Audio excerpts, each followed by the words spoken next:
Boy, I was not watching the Lakers game. I was kind of watching the Knicks for a little while, then the Pacers They playing jumped Boston. out in front. Well, I knew they Okay. was playing today. I forgot what time they was playing. AD and what's the name didn't play. AD LeBron not LeBron not playing. playing. Oh yeah, but No. LeBron said I'm not playing back to backs and you not playing. Man, LeBron done quit on that dude, man. I gotta look up some stats or something. Who going off on the Lakers? That's what I'm confused about. But It welcome gotta back be to another D-Lo. episode of Hoop Stores podcast where we put basketball proper perspective. I'm D Noseball. I'm here with Ray. Lil Chris and Chris will be joining us later. Today we got Dame's return to Portland, LeBron out on Ham. We also have the 65 game policy for a foul, and the two number one overall picks finally faced each other. I guess we could just start off with just some headlines. You got the All Star rosters fully revealed. KD joins top 10 scorers. Mikal Bridges to the Rockets. Trade gets rejected.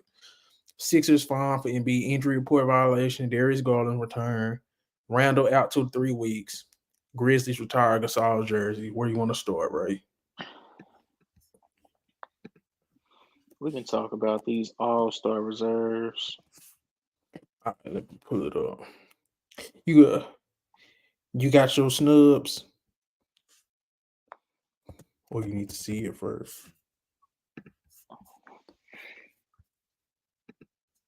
because I just want to know. I just want to know who Paul George got in his pocket, man.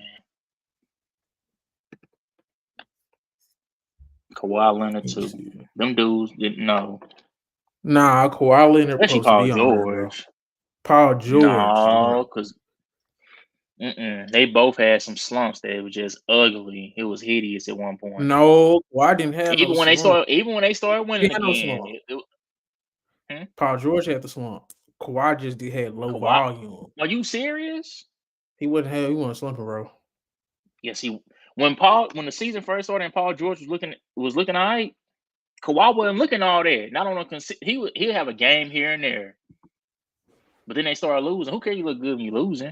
That don't mean nothing. Kawhi started With picking up when they was on that 6-game losing streak. your team is the team where it's not looking good. How the hell y'all got two players in? They're just absolutely disgusting to me. But it You is already what know it LeBron. is. I You already know LeBron gonna get that. well, I don't AD know should have why. got snubbed. Who got? I'm saying who got snubbed though. I'm I for think sure. Fox should I be on there for sure. well, really, that's the only one. So you could just kick out Paul George, and I'll be happy. Paul George not an All Star this year. That's my only gripe in the West. That's my only gripe in the West. I can't even think. You could say Sabonis, but man, I'm like, man, he done made it enough. Sabonis. He been consistent this year. I will give him that. You can say what you want about him. You don't like him. You don't trust him. All this, but man, he's. But then again, you don't want a Sabonis in an All Star game. He don't do That's what nothing I'm saying. flashy. He That's ain't not a athletic. snub. That's not a So it's kind of snub. like, Fox is a snub, right? oh yeah, for sure. Paul George is the odd man out. Cause like I'm not mad at Towns. I'm not mad at Kawhi. I'm really not mad at AD and Booker.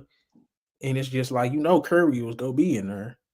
So you know what I'm saying? Anthony Edwards deserved his spot. You damn near could say Anthony Edwards should have started over Kevin Durant or somebody like that. But it is what it is. Now for the East, I love it. I'm mad at the Lillard starting over Brunson, but man, I'm happy Paolo got in, bro. I really am. I'm trying to. I really don't. I don't really see no. Let me see. Hmm. Can you see it good enough? Yeah, I can see it. I'm just. Because you got Giannis, of course. Well, you already know them, but you got Bam, Paolo, Jalen Brown, Jalen Brunson, Tyrese Maxey, Donovan Mitchell, Julius Randle.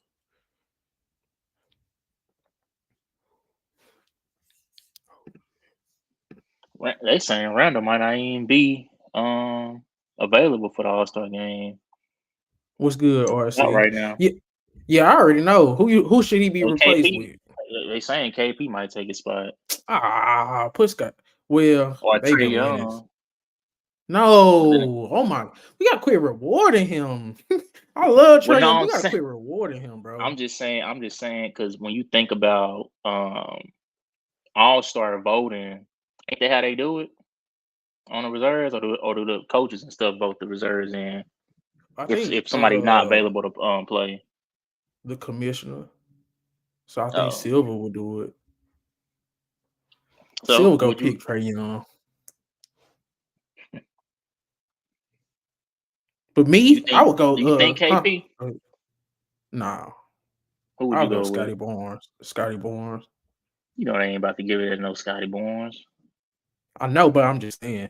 That man But ain't I get wouldn't that be mad many. at KP. How many Huh? votes he get? Was he even in the top? No, I'm being for real. I don't know. He probably didn't get a lot. And so they definitely not about to just. How they gonna just line jump to him? And he wasn't even on the list. I wouldn't be mad at Porzingis, but they better not put Trey Young in there. His team just underperformed for another year. No, we can't keep doing that. Mm-mm. He got to learn his lesson. You said you don't care about the regular season. All right, don't get these regular season accolades. Who you want? Between those two, I mean, I go KP just because first off, they already got enough guards as it is. Even if Trey Young, I don't know. They got Mitchell, they got Maxey, they got Brunson, and they got what's his name, Brown out there. So Uh, the TNT crew was saying they should have gave Jared Allen some consideration and Miles Turner, but I was like, nah. man, You know, like neither of those names. they just trying to put a new name out there, Man. bro. They really trying to fight for this, like, bro. So But no, I Austin guess. Reeves was the one going off. Boy, I thought you was gonna say Austin Reeves was supposed to be. Boy, I'm gonna talk to you later. But anything else you want to say about these all-star starters? They did all right this year.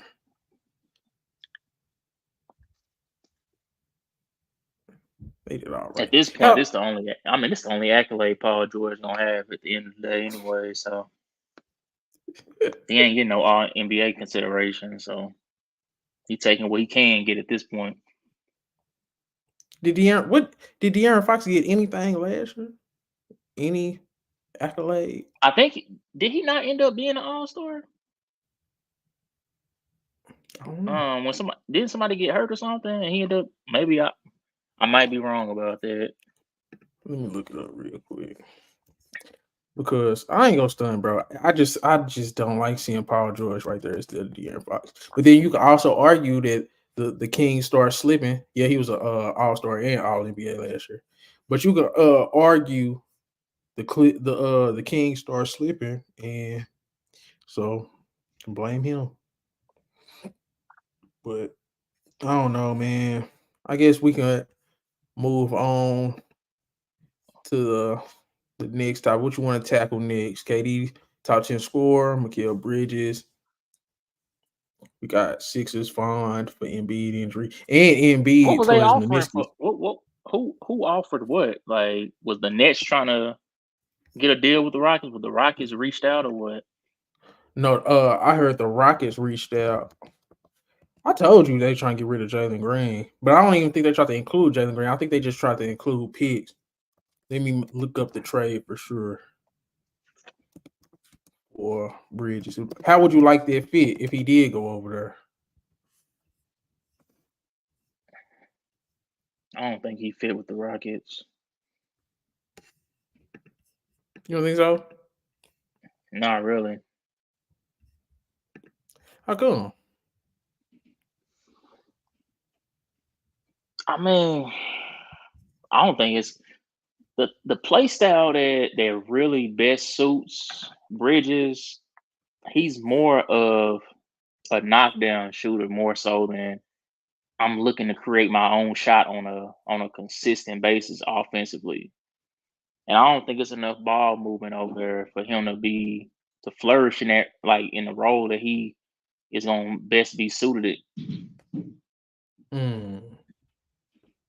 So, who you think would fit for the Rockets? Who should the Rockets? Because I heard they trying to go after a star. I really broke this news, Ray. I'm saying, cause I'm just watching Jalen Green. Like, man, this dude is not finna. He's not. I know Ime don't like him over there. So, what A star guy would like be? Levine or Mitchell, really, they need a guard that can create their own. Mm. That's what they really lacking over there. Everybody over there is really um that's Jalen Green can create his own, but he's just not efficient. So It's over I mean, with. he been having a couple games lately. I mean, going to get your stock up, but that's all you doing really. If he was uh, doing this from the jump, they'd probably be in a whole better situation they are right now. and That's all. I I don't understand. yeah. Every time this happens every year around when voting All Star voting start coming out, and people start feeling disrespected. Now you want to play good, or they names start getting caught in the rumor mill. Oh, well, I'm about to start playing this way. But soon when they get traded, or soon when the All Star weekend is over, people that's gonna be considered for certain awards, they who they are all season long. Yeah, you're gonna have some slumps in there because I mean that's just impossible to go crazy all 82 games. But I don't ever get too high, too low about certain players because people gonna let you know who they are in the first couple months. In that middle part of the season, that stuff can be cool, but that's all smoke and mirrors. But You ain't fooling nobody. the trade package for Bridges was Houston just offered them multiple first round picks. But the Nets had zero interest in any deal involving Bridges, who is part of the Brooklyn's core moving forward. Chris, you heard that, man? They passed up on multiple first round picks from the Houston Rockets for Mikal Bridges because Bridges part of their core. But yeah. How was you feeling about a Bridges to the Rockets situation? Was that even a good fit? Ray said no.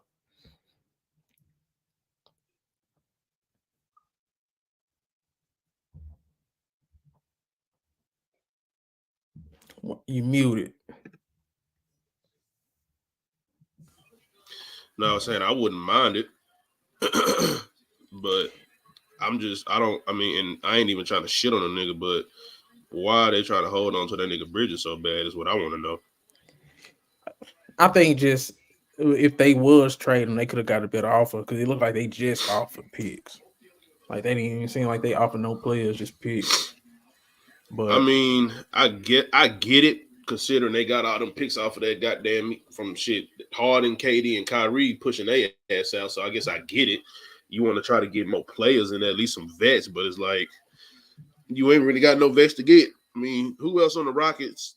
Like, are you gonna trade in that Miles Bridges in that package? I'll ask for Cam Whitmore or me and Thompson. I was about to say you gonna get some young boys. That's Damn all near you gonna both. get if you just want to rebuild with a young core. I ain't gonna But stunt other Cam than Whitmore. I think Cam Whitmore, boy. I think he gonna be one of them ones, man. He show up every time he get limited opportunity. But I just thought it was interesting because y'all heard me. I was beating the table for the Rockets to go get somebody, and it seems like they see that shit too. They say the nigga Jalen Green ain't working. nah, he's not. I mean, I wouldn't mind. I mean, now if you tell me they want to try to trade Jalen Green from Mikal Bridges, then cool. Just to try to get off of that nigga and like get him a fresh start, then that makes most sense. That if they just want a player that bad, but I don't think anybody trusts that nigga Jalen Green right now. Oh, we finna And move then on, but just imagine Cam Thomas and Jalen Green. Oh Lord, boy, the shot chucking in Brooklyn, boy. That Between mm. him and Cam Thomas, yeah, they gonna be fighting in the locker room. And let say, them niggas fight. Oh, y'all don't hear this TV, do y'all? Yeah, a little bit. My bad. Let me cut it down. Fine. But I really just want to touch on a few more topics in the headlines. You got the Joel Embiid, he out because he tore his meniscus, and the Sixers got fined because they injury report violation.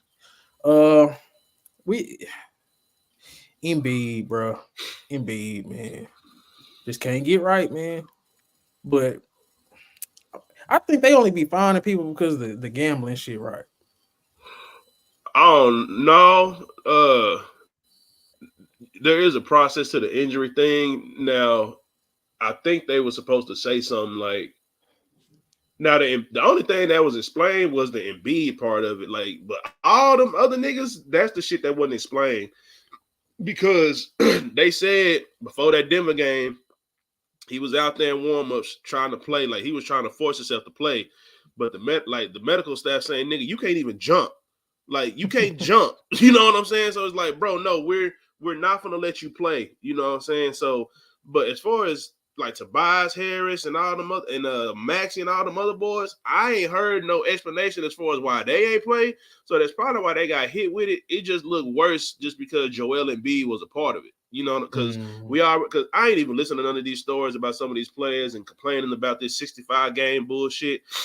But me and my partner were just talking about that shit today. And I still ain't went back and actually watched the scene, like what was, because I know y'all put a link in there about Halliburton spoke on something. I haven't went and watched the interview, so I don't really know if he was complaining or just giving his 2 cents on it. But yeah, man, I think this 65 game thing is really finna expose a lot of these so-called superstars that we got in the league right now. Because I mean, just think about it. Because I was doing the math today. If you play 65 games, that means you've missed 17. You missed 17 games.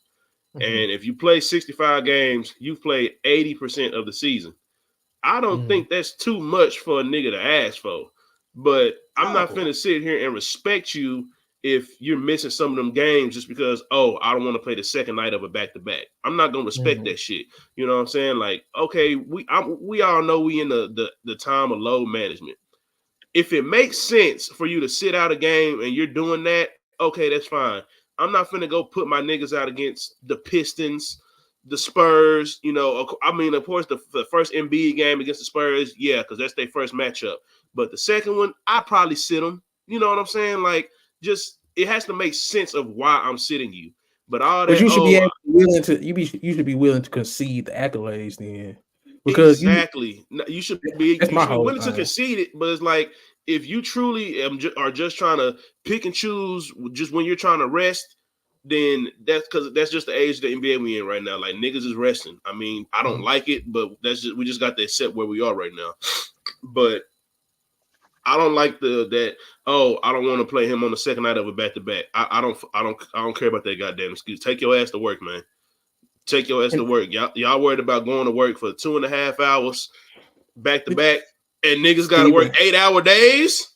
Yeah. So Stephen A. got on. I like what Stephen A. said. Take your ass to work. You making more than the average nigga that got to work 8 hours a day, Monday through Friday, 9 to 5. I think they're the second highest the highest paid athletes, like behind baseball players. I think the NBA players make the most out of every athlete too. Bro, so you only playing 2-3 games, 2-3-4 games a week. I mean, shit. You're not getting a full work week, paid travel, paid board. Like, come on, dog. What are you complaining about? And I ain't no nigga that sit here try to count pockets, but it's like, nigga, hey, we just gonna keep it a buck. You can pay millions of dollars to put a ball in a hole. Figure that shit out, dog. Yep. Figure that shit out, dog. I mean, I can't really goddamn me put it no other way, my boy. It's like, goddamn, figure that shit out. Like, niggas, like, again, I'm finna go watch some of these goddamn interviews about motherfuckers complaining about this 65 game bullshit. It's like, you niggas can't. How the hell you gonna try to win an award but don't show your ass up to work? That's like this what Draymond said. This what Draymond said. And he was like, Now, you look at the Halliburton situation, you look at the Embiid situation. The first time Halliburton came back a couple of days ago, he re-aggravated his injury, and then he missed 10 of the next 11. So he said, and then Embiid, he came back against the Warriors, probably wasn't fully healthy, and Jonathan Kuminga fell on his leg. So he's saying these dudes is rushing back, and that's gonna cause re-injury. And I was saying, say, man, and they just gonna try to come back so they can hit the All NBA accolade points and try to get the incentives. Because I think Halliburton will miss out on 40 million, if I'm not mistaken, 40 million, right? So he'll miss out on 40 million if he don't hit his games played. All NBA. This the thing, though. Yeah. This ain't the first era of basketball. Basketball was not just created last year. We had generations where they had to go through this same stuff. They had you putting yourself at risk by like those games where you really are hurt. Okay, then, but those games where you trying to take off because of load management, you putting yourself at risk when you really are hurt. That's the thing. Like people missing games because they anticipating. Oh man, I want to lessen the chances of him getting injured because he just, I don't want him to play back to back. He played a back to back, last back to back game, so I ain't gonna let him play this back to back game. And now you putting yourself at risk for those awards that you're trying to be a part of. But that's the problem, because what's the main thing that we always hear when we hear niggas talk about, coming back from an injury? Niggas worried about getting hurt. It's like if you worry about getting hurt, you're going to get hurt. Like, nigga, play. If you play all the games and you just so happen to get hurt, I can respect you a lot more than you just resting because you're trying to anticipate you're going to get hurt. And I'm just trying to figure out what the hell is making you niggas so goddamn tired. You niggas y'all don't practice during the season. Y'all be bullshitting around doing all this extra business endeavors during the season. All y'all are literally doing is playing the games. I understand this other shit on the back end, interviews and all that extra shit. Like, yeah, y'all may have a practice, but y'all ain't really practicing. Y'all niggas ain't really practicing. So I'm just like, you niggas want an award and a raise, but you ain't showing up to work. Where else can you do that? What job can you go to and say, yeah, I only work, 6-7 months of the year, but boss, I need a raise. Or I only work 2 months two weeks this month, but I want employee of the month. Like, this is what we have gotten to right now, and this is really the only thing I do hate about the Adam Silver era is that some of these players got too much control. They're trying to regulate when and when they're not playing. That's why he's trying to make all these moves that he's doing because, hey, man, when these niggas start making the type of money they're making now, they don't be giving a fuck about playing these goddamn games. They be strictly – they want all the praise but don't want to put in the work for the shit. I just don't see how you could argue for a game's restriction. Like 65 games.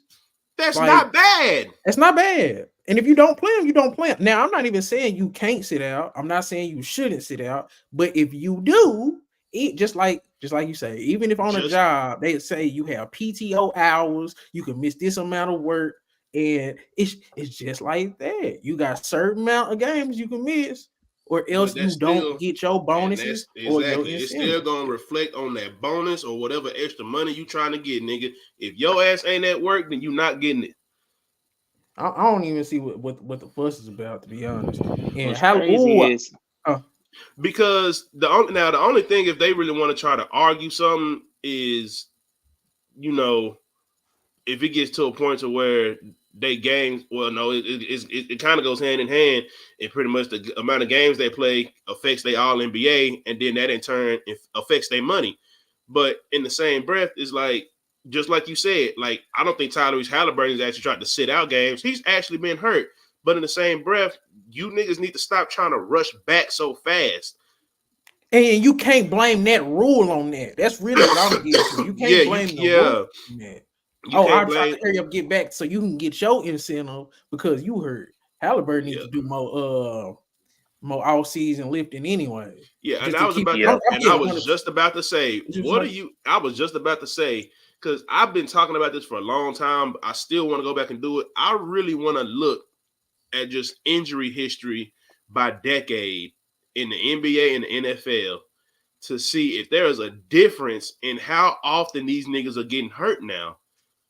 And getting hurt, and on top of that, if they're actually, or if they, I was just about to say, or if they just playing through hurt and injury. That's I think people talk about hurt and injury. That's two different things. Y'all remember when Allen Iverson was playing? He was always having some kind of disc hurt. He played through a high ankle sprain. You have a high ankle sprain in today's. I don't care about just NBA. Any sport, they send you. I don't care if you say you can go. Nah, we cutting you off. Yeah, high ankle sprain, you got to. Like you can't play with that. Still. But my thing is that ain't recommended though. That ain't like I don't recommend players to go out there and just because everybody not built for that. So then don't.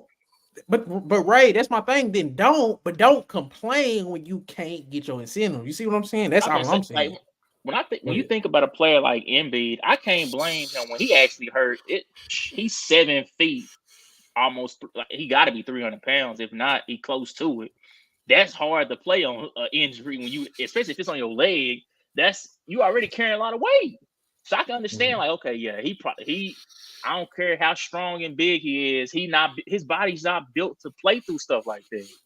He gonna make it work. So I understand, but it's some of these guys, like you said, it's the difference between being hurt and being injured. And a lot of people get hurt Ray, and want the same treatment like they injured. That goes back to that's what these niggas are doing in the offseason, bro. Like, what are y'all doing to try to strengthen up this shit so these injuries don't to like have your body because like we're not finna sit here and act like it's not a long season. We're not finna act like I ain't finna sit here and act like the shit ain't no long ass grueling season. Like I ain't trying to take nothing away from it, but in the same breath, it's like nigga, you got to prepare for your job. Like I understand you're not at work in the off season, but you are on salary. So what you do in the off season is still for your job. So if you out there bullshitting, not keeping your body right, not ramping up, not trying to strengthen your muscles and shit like that, so you can take the beating of an 82 game season plus the playoffs if you make it, then I can't feel sorry for you. Niggas was clowning AD about the same shit when he kept getting hurt a couple years ago, and everybody like, oh, what is he doing in the offseason? And what he do? Here he go posting offseason workouts, working on his lower legs because he kept getting all these leg injuries. You know what I'm saying? And hell, we see he ain't really been. I mean, he's been one of the healthiest bigs. Exactly, he been one of the healthiest bigs that's been out here, like that we talk about. Because come on, man, Embiid been going through this shit for years. He been getting injured like this for years.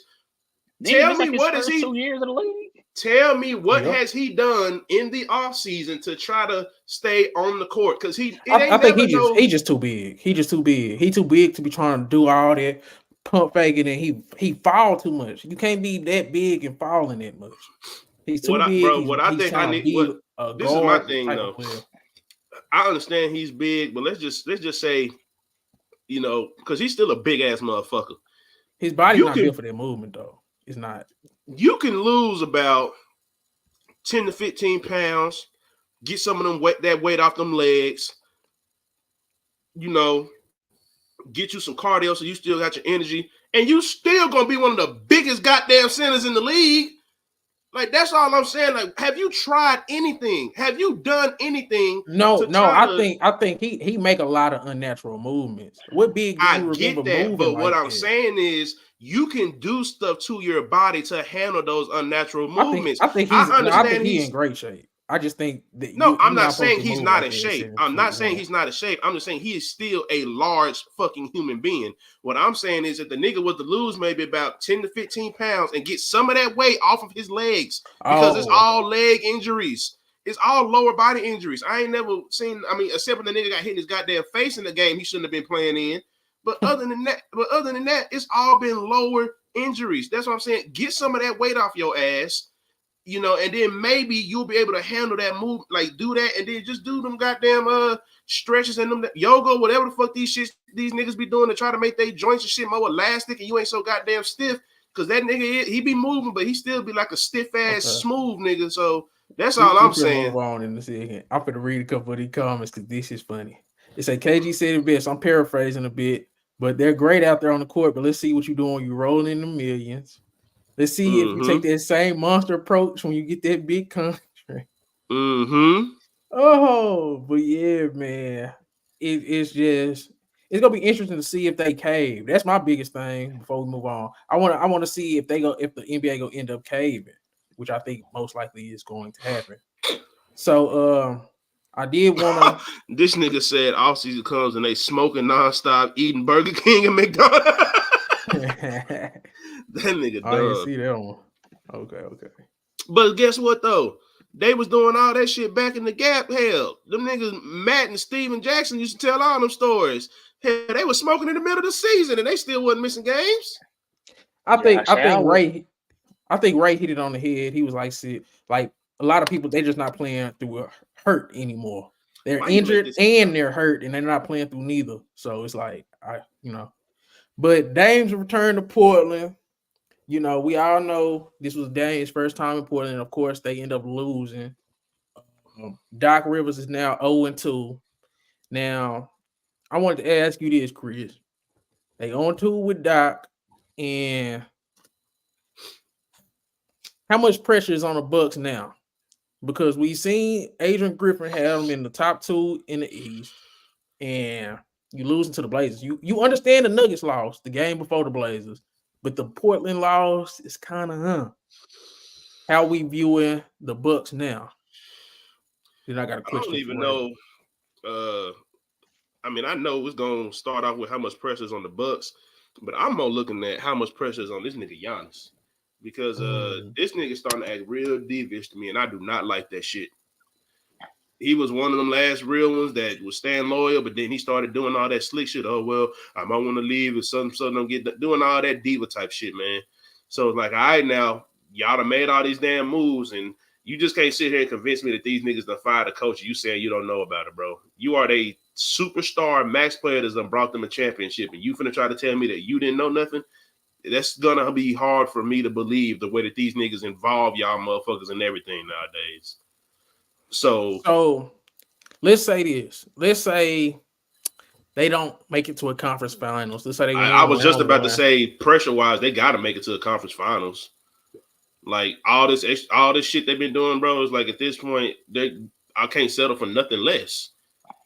Like when have we seen a coach got fired for being a top 3 seed? Like, yeah, I understand you had flaws, but you were a top 3 seed. And the flaws weren't his fault. The flaws didn't come from him. Because Dame and Beasley can't go after him. They came after he got the team. He had Drew Holiday and all them other boys when he got there. The trade happened after he got there. So I just feel like. So you saying it's more pressure on Giannis than Doc? I just feel like Giannis just because, bro. Coaching was not the problem. Doc ain't gonna make these niggas no better on defense. Look who Doc. Look, I mean, let's just keep it a buck. If we just gonna talk about personnel, and I ain't even trying to talk about Doc coaching right now. Even on all these great teams where Doc had all this defense, look at who he had. Look at who he had on these teams that he coached. Look at the Celtics. Look at that long ass run he had with the Clippers. Look what he had in Philly. He had Joel Embiid down on the block that's holding down. Like, look who he had. Now tell me who outside of Giannis that you're gonna trust on a consistent basis. Because Brook Lopez sometimes just be looking like his feet nailed to the goddamn floor. So I honestly think people are sleeping on Chris Middleton. Chris Middleton low-key been stringing together games. But I feel like the backcourt defense and the bench. I mean, yeah, Chris Middleton has been like doing his thing, but that's the problem right there. The backcourt defense, like, and I watched that game yesterday. Dame tried. He tried.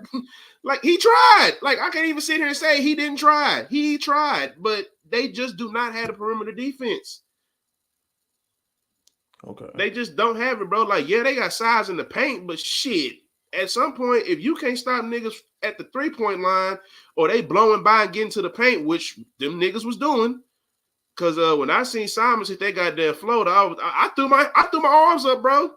I threw my arms up, bro. I was just like, well, shit, bro. It ain't nothing you can do about that. Ain't nothing you can do. And then they was putting that nigga Dame on Grant. I was like, oh shit, this finna be barbecue chicken. This finna be barbecue chicken. And mind you, I didn't go and watch the highlights. I ain't go on YouTube and just, see the little 11-minute video. Nah, nigga, I watched the whole entire game from when it came on, from that college game, from start to finish. I watched the whole game because I was just like, nah, because I watched it later because I was like, hold on, they lost? I said, no, I got to see this. I got to see this. And it was funny you brought that shit up, and then I'm going to pass it on. That nigga, Brook Lopez, been asking for that shot all goddamn year. Because you knew they wasn't going to let that nigga Dame shoot that ball. You knew that last play of the game, they was not going to let that ball get shot by him. That nigga Brook was wide open. For his standards, he was wide open. For a 7'1" nigga, you were wide open. And you claimed it. You claimed it. But nah, bro. But to answer your question, and then I can pass it on, Doc ain't going to solve the problem there. I don't really think it's nobody that you can go to solve the problem. You don't have any perimeter defense, and the formula that Milwaukee had, I don't know why niggas see a formula then decide to fuck it up. You had two other niggas that you had to be the primary defenders, and then come crunch time, that's when Giannis said, all right, nigga, I got this. That's how they made that run during that play when they won the chip.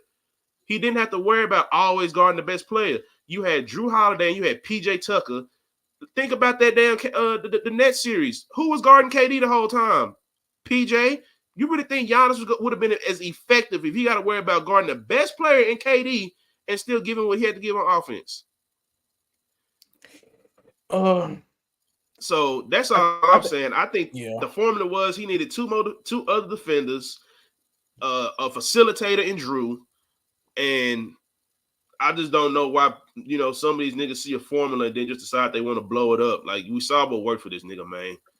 And I guarantee you it will work again against these same teams that he'd have to go through in the East. So I just think they going to have to make a trade before the deadline. That's all. They need a perimeter defender, or they damn near could be a first-round exit, bro, depending on who they line up with. And that was going to be my question for Ray. Ray, knowing what the Bucks currently have on their roster, knowing who they coach is, knowing their stars, what's the best route for them to win with what they got? Because it looked kind of like they got what they got. What would you do with what they got with Dame and Giannis? And did you see the inbounds pass where they had Dame inbounding the ball instead of Giannis? Right? Mm-hmm. Yeah, I've been hearing everybody talk about that controversial mess. I don't know what now that right there. I kind of blame Doc on that, but you can also just be IQ can take over and be like, when we get out there, once the game starts, I don't got to listen to the coach. But I don't think that makes sense what he just said. So I kind of get the move though. I get it, but then it's like at the same time, it's like, he gambled. He gambled. I don't know, man. Dame is Dame was one of the best free throw shooters in the history of the game. Well, when the game was down by 3, he's inbounding the ball. What they was trying to do, they was trying to get him to pass it off real quick. He take off with a full head of spin and he get it back, and then he make one of these miraculous long distance shots. Oh well, Doc Rivers was terrible then. If that was the plan. You talking about when they had to take it out from? They should have had. Wait, you talking about when they tried to take it out from the way of the other end of the court on the side out? I'm talking about the last play of the game where they passed the side out, right? Jimmy Graham fouled him. No, that was going in the end. Oh, okay, yeah. But yeah, that's what they would have Dame taking it out because I don't care if he's the fastest man on the planet. Soon that ball goes, I'm fouling. Well, because they knew that he was going. They knew they was going to keep two niggas on him. That's why they didn't want him like on the actual court. Like that's why you should have had Dame in a corner by the inbounder. Have somebody set up. I get they was trying to be. I get they was trying to be tricky, but you want to get something like that going, but I don't know. I know what they was trying to do. I just don't think the setup was right for it. Or have him at half court and have him slowly come on like he about to come get the ball, and then have somebody already set there to set a screen so he can cut back the other way. But I don't know. So you think that was just a bad play drawn up by Doc Rivers from a player perspective? Dame should have never been taking the ball out. Okay, because that was one of my major questions. I do got this too. We seen Anthony Simons, and that boy is cold. He did have some turnovers in that fourth quarter. He kind of looking shook after that Dame dunk. Anthony Simons looked shook, and he turned the ball right back over. But when his team needed him most, Malik Beasley had no chance. And we seen it against the Suns. We seen it against the Nets. I was going to ask this. Tyler Hero or Anthony Simons? I voted on Simons. Tyler can't do what Anthony doing, man. Okay. Tyler can't do that. Tyler can't do that, bro. I like Tyler's a good player. I ain't trying to take, but he can't do what that boy doing, man. That boy over there built way different. You swap Tyler and Anthony right now, that Portland team looking a lot different. And the Miami team is going to be better with that nigga Anthony Simons. I only asked that because I don't know if y'all remember, but I had Jordan Poole, Tyler Hero, Anthony Simons, and I think Tyrese Maxey all in the same tier. Jordan Poole done went down, Maxey done went up, and I think Tyler Hero and Simons still kind of close, but it looked like Simons kind of taking off. That's the only reason why I brought it up. Because I had Simons got some games this year against some big names. Yeah, bro. I really think Bucks been added to that list, but Simons done had some other games. He done cooked the Mavericks. He done cooked on the Suns. He done cooked the Lakers. He done had some games. Who? He had a game win on the Nets too. Nets, Suns, and now Bucks. Well, I ain't gonna say this was a game. So yeah, man. Bucks, but he done had about 3 or 4 40-point games this year. He done had a lot of 30-point games. So I mean, he said problem is ain't no more PJ. It's a story. It's a story. I understand why it's a story because the Bucks is a number 2 seed on the East. They not supposed to be losing to Portland, and it's Dame's first. Like you said, it's Dame's return to Portland. Then so I was gonna ask you, was it a big deal? It wasn't a big deal to you? No, I understand why it's a big deal. I'm saying. Oh, okay. But I'm saying it's a big deal. If people been paying attention to Portland. This ain't the first rodeo Portland had against a big team and then shut that down real quick. But it's a story because it's Dame's first game back. They just got rid of their head coach, and that was controversial in itself. So now they just like, oh man, we got something rolling here. We can go off this. They lost to Portland. Like they ain't who lose to Portland. Oh, if you've been watching this season, Portland upset a lot of teams. Yeah, bro. And I was gonna say this because they got Malcolm Brogdon over there, they got Jeremy Grant over there, but then they got a lot of young guys. They got Aiden, they got Simons, they got Scoot, they got Sharp. I was just gonna ask what direction should they go in terms of rebuilding? Should they try to go get more vets and put them with Simons because we seen he got the clutch gene, or should they get rid of their vets and go to young route?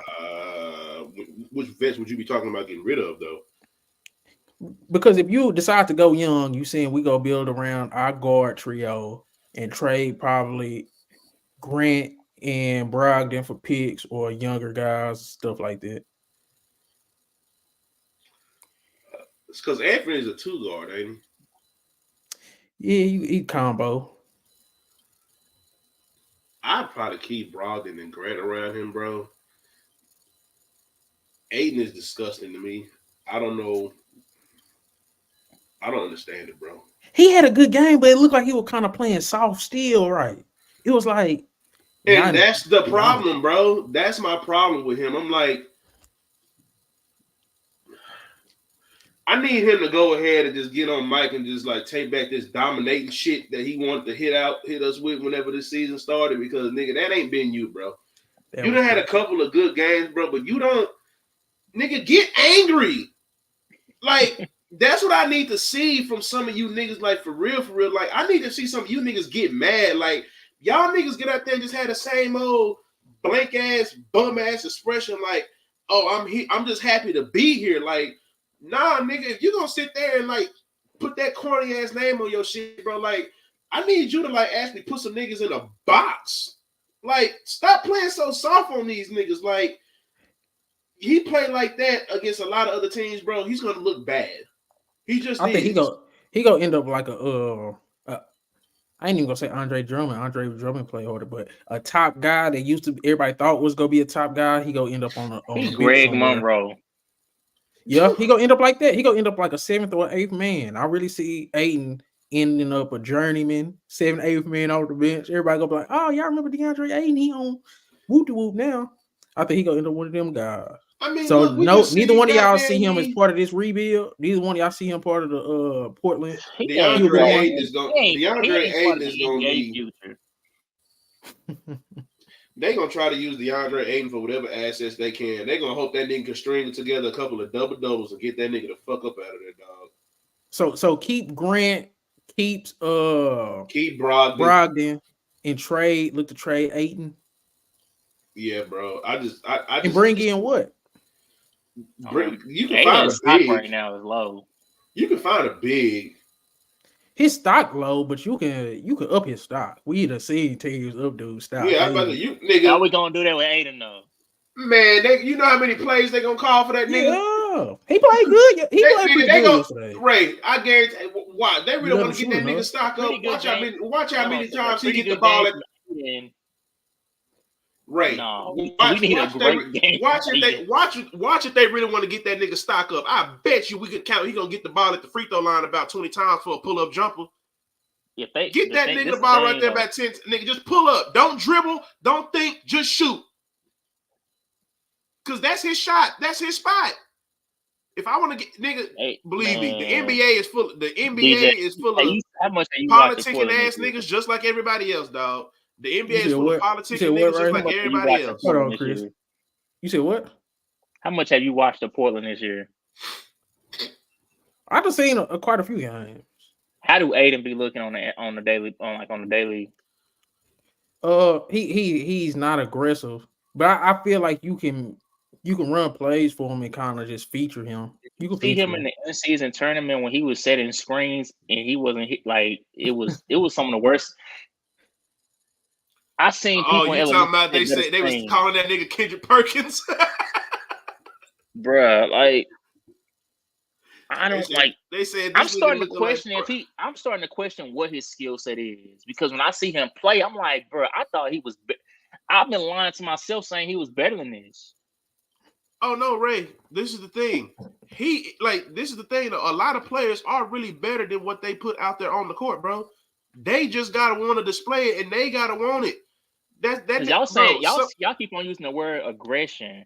For a long time, they said Cat wasn't aggressive. We still seen how offensively skilled he was. They said AD wasn't aggressive. We still seen how skilled they were. I don't see anything from Aiden when he's out there on the court. So you don't even see the skill or stuff that he could do. No.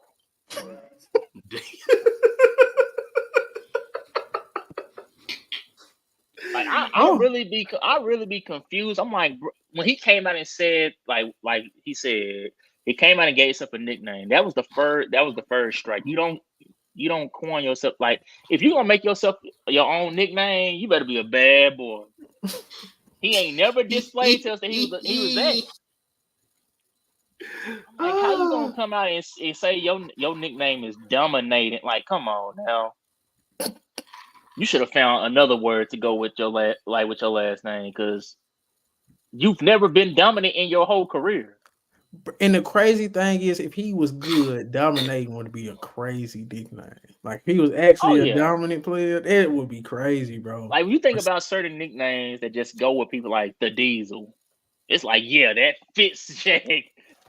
The big arrow, like it's certain things that just fit people. I never ever in my life would have ever guessed by just watching Aiden, like, yeah, his nickname dominating. And I that swear, never popped in no. if he was a dominant player, somebody would have thought of it before he had to. That's the craziest part. That's the craziest part, bro. But anything else y'all want to say? Okay. Oh, I got one more before we move on from the Blazers. Jeremy Grant or Kyle Kuzma? I take either one of them. Honestly, they kind of both could do the same thing for me, just different. Kuzma handle most smoother, but other than that, they do kind of do the same thing. I think Aiden is a better small big with a height. No, Grant, I mean. Grant. Yeah. Oh, okay. We were just talking about that dude, but no, I think Grant is a better small big than what Kuzma can, because I think, especially on the defense side, I think Grant is more versatile when it comes to guarding Shit, I say multiple all that, positions. I say all that, but at the same time, nigga, I wouldn't mind if the Mavericks go get that nigga Kuzma right now. I heard that's who they was trying to get, but I was thinking. I think Kuzma would fit the Mavericks better. Because one thing that the Mavericks, like when you got a player like Luka, the best way to have Luka not be as ball dominant is get guys around him that he can fully trust and say, oh yeah, you can create your own shot. I don't have to worry about setting you up. Like that, and I don't think Jeremy Grant is a guy that will really flourish in that role. Like I don't know. Jeremy Grant, he can get his own shot once he get going. Kuzma, they come out the gate already. I'm a shot play, man. Just move out the way real quick. Let me take this dude one on. Oh yeah, you get that nigga Kuzma the green light. It's a wrap. He another get hot guy. Yeah, he microwave nigga. Kuzma, I mean, that's the funny thing. Kuzma never got the green light officially. He just took that mug. His first year in the league, he said, I got the green light. I don't care what y'all say. Bro, I know he was on a bad team his rookie year, but still, it was like, bruh. It was niggas forget that, bro. Like, niggas forget that nigga Kuzma really niggas forget that Kuzma really had to, like, hit the brakes on his game whenever that nigga Bron came in. And he still was taking shots when he wanted to. He didn't have to. I ever seen. He never changed his game completely for Bron. He was just like, bruh, I may not take as many shots. Yeah, but see, and then on top of that, though, what people forget, even when them games where that nigga Bron was hurt, or AD and Bron was hurt, that nigga Kuzma was going the fuck off. Oh yeah, especially that first year that Bron got there with Lonzo and all them young boys. And that nigga Bron got hurt. That nigga Kuzma was going the fuck off. That's why. Speaking of Bron, let's go on transition. So, LeBron, he seems like he's out on him. I'm a terrible person if I haven't been watching a lot of Lakers games lately. No, you're not. I was gonna ask this Ray segment. I was really gonna go to Ray. I was gonna pitch it to him, and because I watched the big Lakers games. I still watch Lakers games, but I was gonna ask this, Ray, based on what you've seen. How much of this, the percentage? I need a percentage. How much of the percentage of the blame should Ham get? His coaching is questionable. I don't know. Like you said, you don't watch the big Lakers games, so I know you done seen where they be in the huddle and Ham be standing to the side and the players be coaching. He trying to do what that. Are you? He still be having his hands in that Phil Jackson approach. Bro, it's times where they call timeout and then Ham try to play. He calling the timeout. I'm like, he act like a substitute teacher at times. He don't act like he a head coach. Like I'm like, bro, like what are you shadowing LeBron? He just, I can't put all of the blame on him, but it's 50-50 at this point. Because we not knocking down shots. Mm-hmm. We're not getting back on defense. Our transition defense is trash. And AD, he's a solid defender. But LeBron, man, he be down there trying to argue with the refs. He be back there like, if he miss a layup that he should have made, you get ready for 4 on 5. Slow walk. Yeah, get ready for 4 on 5. Somebody gonna be open on the other end. Just find out who LeBron was checking. They gonna be open. So it's certain things that D'Lo had a slump, but he done bounced back since then. But then when he bounced back, Reeves had a slump. I don't know what happened to Hachimura. He hit or miss nowadays. You don't know what he gonna show up with. And then you got the only person that's really been consistent this year is AD, which is crazy because he was getting the most flack out of all them. And now that he's been consistent, the rest of them ain't. I'm like, bro, none of them are hitting at the same time. It's I can put some blame on Ham, but I know what I see when I watch the games. You can say Ham not coaching, but he can't coach. He can't coach missing open threes. He can't coach blowing easy layups. He can't coach you not giving effort on defense or on the transition. So I mean, it's certain things that I'm like, something you do what you can control. That's what one thing coaches always told me. Go out there and control what you can control. Facts. And the players are too busy trying to worry about stuff that's out. You can't ref the game and coach the game and play the game. It's not happening. You can't do all three. You got to pick one. Which profession you want? So you giving 50% to Darvin Ham and 50% to all the players? Yes.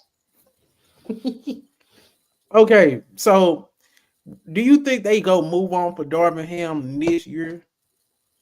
All I'm gonna say is somebody pointed out something that I forgot about. It really was out of my mind. I forgot all about that when Lakers had Mike Brown and they was you remember when they I think that was either the Clippers game or the Mavericks game. Kobe gave him that look. In the very next game, he was gone. LeBron then gave him that look 2 times, back-to-back games. I'm not saying that he's not gonna be here around All-Star time, but I would not be surprised after the All-Star break. They got Phil Handy as no, the black dude, that used to coach Memphis with the glasses. Damn, I can't think of his name with the big glasses, with the big nose. Yeah. I can't think of his name. I'm gonna look it I up. wouldn't mind seeing Phil Handy in a head coach, an interim coaching, coaching before until. So you want the Memphis coach to be Fizdale? That's his name. Fizdale, man. Over Phil Handy. Yes. All I'm saying is Phil Handy. Phil Handy have been around for a little while. He done had a chance to be the coach under when Bron. He was there when Kobe was there. Hey, nigga, y'all got some niggas on that goddamn assistant coach staff, nigga. Hey, y'all might want to fire that nigga before the All-Star break. Give these niggas some time to get acquainted with these little niggas. All I'm saying, I wouldn't mind seeing. So I got a question though for y'all. We've seen Fizdale in that position before. Name me the jobs where Fizdale just really did a great job coaching. What did he have? Let me see. Let me look it up because he was a coach. He only. I know he was the Knicks. I know he was the Knicks too. All of them was assistant coach, assistant head coach. Damn, he only got 1 winning season out of 4. 43-39, 7-12, 17-65, 4-18. But you know what, though, bro? I'm saying, you know what I like about that nigga? Interim coach. If you don't like what you see, then go to Fizdale that you know for sure has had a head coaching experience. But that nigga David Fizdale, or you can flip it around. I will say this, bro. This nigga David Fizdale is one of the funniest niggas I've ever seen on the sideline. Bro, he looked like that nigga. I don't know. He looked like an animated character or something. Bro, that nigga be over there like cracking up when his niggas be fucking up. Like this nigga know them niggas trash. What coaches are available? What coaches are even available that the Lakers can get? This is my thing, Ray. DJ. Did this nigga say Mark Jackson? But I don't think he want to coach LeBron, bro. I don't think he want to coach LeBron. I think he would like to be in a situation like the Warriors, where you can already see what they can potentially gonna become one day. Like he don't want to coach somebody who's already either on their way out or already fully established. Because Too many attitudes. I don't like established players' attitudes in the NBA right now. They can't be coached. LeBron, who coaching LeBron? Can't nobody really coach LeBron. They damn near just stand there. Everybody have coached LeBron since he been in since his first the only coach that could coach Yeah, this nigga LeBron, David Fizdale was only a coach. he ain't coming back though. 16, But the only coach you ever seen coach personalities and egos of that stature was Phil Jackson and Pat Riley. I was just gonna say Pat Riley had LeBron. And they not about to have no heart attack out there or no stroke trying to get into it and argue with you and tell you what you about to do. They ain't got time for that. They done been there, done that. But these other coaches, they not cut from that cloth. Those, look who we just named off. They come from a different era. They didn't care nothing about what you was. Who you are. Like, Adrian what? Griffin. That would be. That's not a bad pick. And you know the NBA likes stories. But so that would be a sword. Besides that, though, I do want to ask y'all this because I know we had this conversation, and I'm still standing on. I mean, I ain't gonna different player, but since this nigga hot right now, y'all don't think they need to go ahead and try to get what they can get out of this nigga D-Lo? And get what? It's like something. No, nobody wants. They offered him. They offered him Hood Schifino and some picks for Murray and. Nobody. Atlanta is literally chanting. We don't want. But you know what though?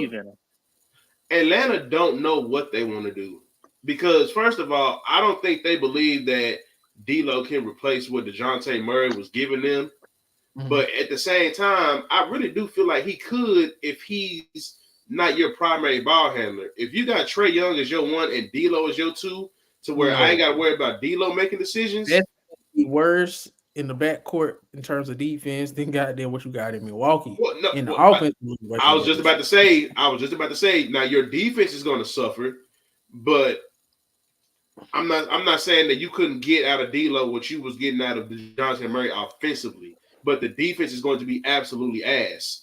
But it's like the defense will be so bad with a Trae Young D'Lo backcourt that no, you just can't do it. You damn near probably won't win no more games, man. Because everything would have to be a shootout, and that's just no. But yeah, but it's like besides I like my D'Lo trade to the Mavericks. I think D'Lo would look great next to Luka. I promise. I just don't like Kyrie. Bring him, bro. Give me D'Lo. Yes, give me 2 of those picks. Yes, Mavericks need. Yes, Kyrie come back. Kyrie come back with LeBron. Next, you know he gonna be healthy all of a sudden. Yes, 2 picks. Give me D'Lo. Give me Hachimura. Yes. Look, I'm gonna tell you. Y'all. Never mind. Go ahead. Never mind. Go ahead. Keep Kyrie. Go on, keep Kyrie. Go ahead. I don't even give a damn. Luka just carries to the playoffs, but Kyrie, you better be healthy by the time April comes. That's all I know. Yeah. Keep. Yeah. Okay. Keep Kyrie. We haven't learned. With Kyrie, we haven't learned. Kyrie fooling y'all right now. Kyrie get traded to the Lakers. He gonna miraculously be back healthy. Bro, I done learned about Kyrie, man. If I don't trust him. I just don't trust him. At least D-Lo go come to work. I know D-Lo come to work. I know. I'm just keeping it a buck, bro. We get Hachimura. I think Hachimura will look great next to Luka. And then we need those picks. Luka is young, man. We don't got to just try to go all out right now. Let's stack our assets. I'm not saying we do, and I'm not saying we did go all out. I mean, that was still a good trade that we did for Kyrie. And I'm not mad that we paid him because it ain't like we didn't pay him no crazy ass contract for real. So what'd you say? So let's say that trade do go through, DJ. What does that look like for the Mavericks? Oh no, fuck that. Luka, he getting too old. He's 24. He's 24. It's taking too long. It would look like, man, just another shot creator next to Luka. Shit, it's not gonna be as good as Kyrie, but if you add Hachimura, you have more depth. You still got Tim Hardaway there, but then you got picks. And then now, let's say D-Lo kind of do something, or we still got Grant Williams. Now we got a lot of picks. We got a lot of pieces. You never know who will become available in the future. But my thing is, they not gonna want Kyrie. They gonna want the expiring contracts, and they gonna want the picks. I'm saying you just trade an asset for assets and just see what happens. I'm just, because D-Lo go get you what, 18 to 20? What was Kyrie getting you? About 22 to 24? I don't even think D-Lo gonna get you. D-Lo might get you that. See, Chris ain't been watching D-Lo. You have said you ain't been watching Lakers game. D-Lo been going off.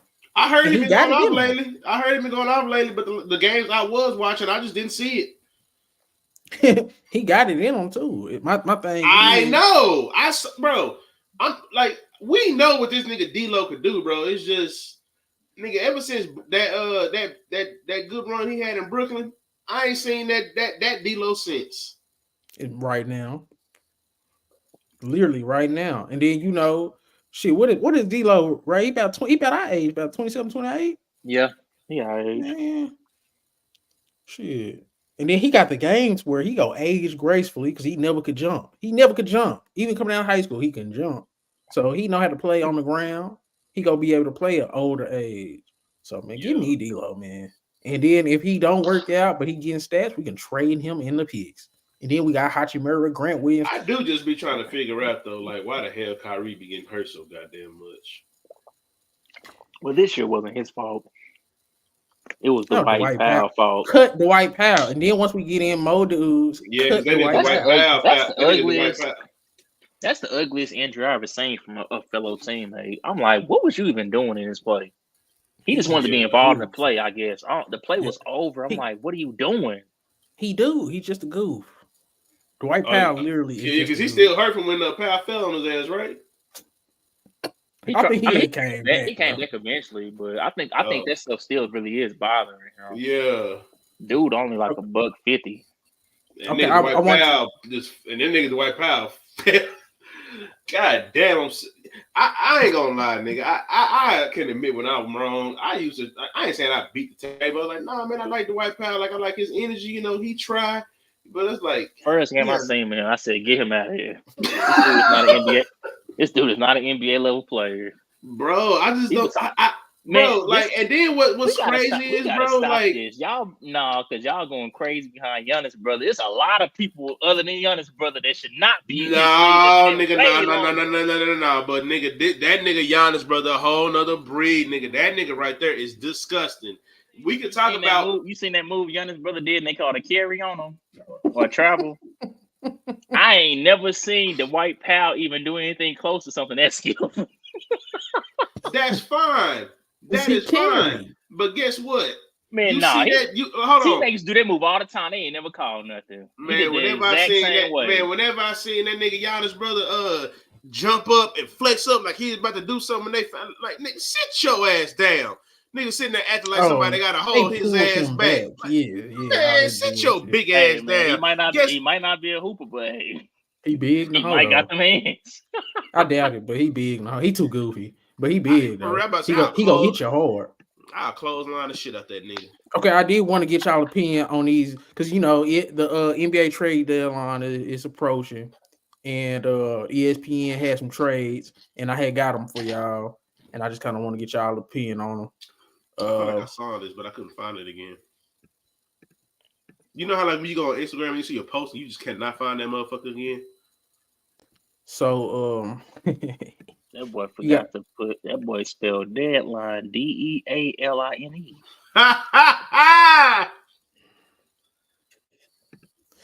Say it out. Damn, we went to school with this nigga.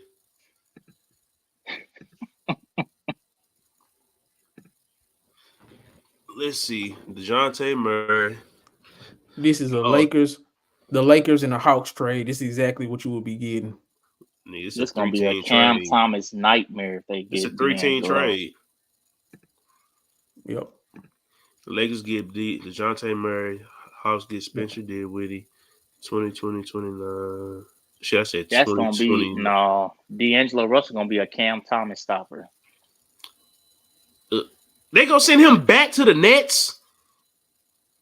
I guess. I don't even know why they would do this. Dinwiddie? If I don't know Atlanta why ain't taking D'Angelo, they're not taking no Dinwiddie. I don't even know why. I don't like this. I'm damn near I'm ready to move on. Lakers get DeJounte Murray. Atlanta Hawks get Spencer Dinwiddie. These ESPN trades, y'all. It's not Brooklyn mine. Nets get D'Angelo Russell. This is stupid. I'm ready to move on. That is nasty. Yeah, okay, I go like ahead. this one a little bit. This is Sixers bolster their backcourt. Sixers get Tyus Jones. Wizards get Robert Covington, Kenyon Martin Jr., 2 second-round picks. Why they Kenyon Martin's son keep getting bounced around like this? Bro, well, y'all he got a make Kenyon Martin specific cry skill again. set. Nah, because that nigga be trying to gas up his son on that gear podcast. I'm like, bro, your son is a journeyman. Bro, he good though, and this only his second. Good, but it's like, God damn, but nigga, it's just, hey man, Kenyon Martin. If you see this video one day, it's just jokes. he be on go. Nah, bro. I like Kenyon Martin Jr. I just think he needs the right system. He needs to come to Dallas. Yeah, really. Sixers a lot for it defender. That's not a bad 2 second-round picks. Yeah, I guess that ain't a bad. Or if yeah, he was on if he was on the no, they don't really need no more. I was gonna say if he was on the Clippers, but they don't. They don't need you think Tyus Jones worth all of that though? That's not 2 a lot. players and 2 picks, huh? What Philly don't use none of these guys. Well, I guess I'm talking about the 2 picks. No, 2 second-round. Then they have an actual point guard. Tyrese Maxey can actually play the 2. You don't got to worry about. Well, I guess I'm valuing these picks like this NFL type shit. So I guess them second rounds is not no NFL second rounds. I know they ain't no NFL second round, but I know it's only 2 rounds in the NBA. That's why I'm like, damn. That's Robert Covington, Kenyon Martin, and 2 niggas that's gonna get cut eventually. Oh. Hey man, the nigga Jokic. You never know, man. In the second round, we having some gems. That nigga Jokic was drafted in the second round doing a Taco Bell commercial. It just. That's fucked up. It's just jokes stuff. But I think Tyus Jones, you can't play him with Maxey. He just will be off the bench. I think the Timberwolves need Tyus Jones the way Mike Conley don't play. Them niggas get they IQ go down 100 points. But that was so y'all like that trade for the Sixers though? They might need a little bit more ball handling. This might just be me. I'll probably give up 1 pick, but I ain't mad. Okay, Knicks add another ball handler. New York Knicks get Malcolm Brogdon. Portland Trailblazers get Evan Fournier. a 24 first. I thought they let him go because he was mad about his playing time. Nope, still there. And he's still I didn't know Evan. I didn't realize Evan Fournier was with the Knicks. I'm not even gonna lie to y'all. That nigga DJ put that comment up quick. It's quick. Bro, Dwight Powell bring energy and he could bro, stop. I'm sorry, Chris. I don't fuck with that nigga Dwight Powell since I seen that nigga jump up and give himself a concussion. Dwight Powell, one of those dudes that a woman passed by on the street and be like, "Hey, you could play basketball."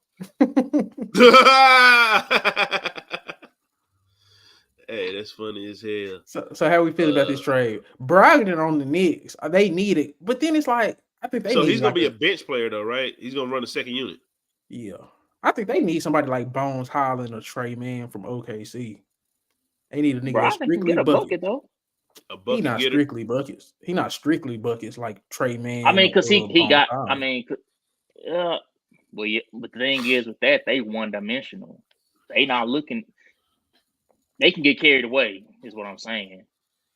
Yeah, and that's how he ended up getting out of Denver, because Denver was like, "Hey, man, we know you're a bucket, but bro, if dude is open over there, and you ain't got the hot hand, why you taking that shot?" Because I remember, DJ, you was talking about why they get rid of Bones Highland. Yeah, I'm like, shit, niggas, that nigga just trying to score. That nigga do not give a damn about anybody else on that. That nigga said, I'm finna get my goddamn stats, nigga.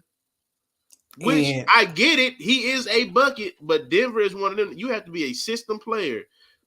Aaron Gordon had to fit in. KCP was the perfect role.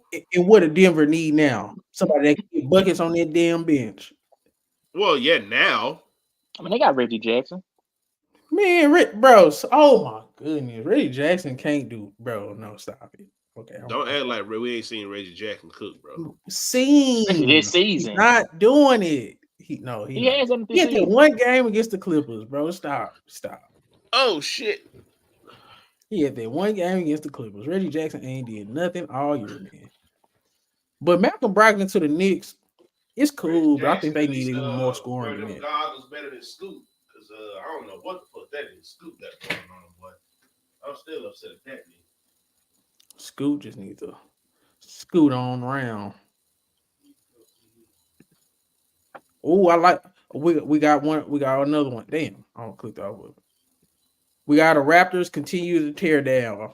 It's between the Raptors and Oklahoma City. Oklahoma City gets Jakob Poeltl, Dennis Schroeder. Raptors get Trey Mann, Wiggins, 2 first-round picks. What the hell? Davis Bertans and 2 second-round picks.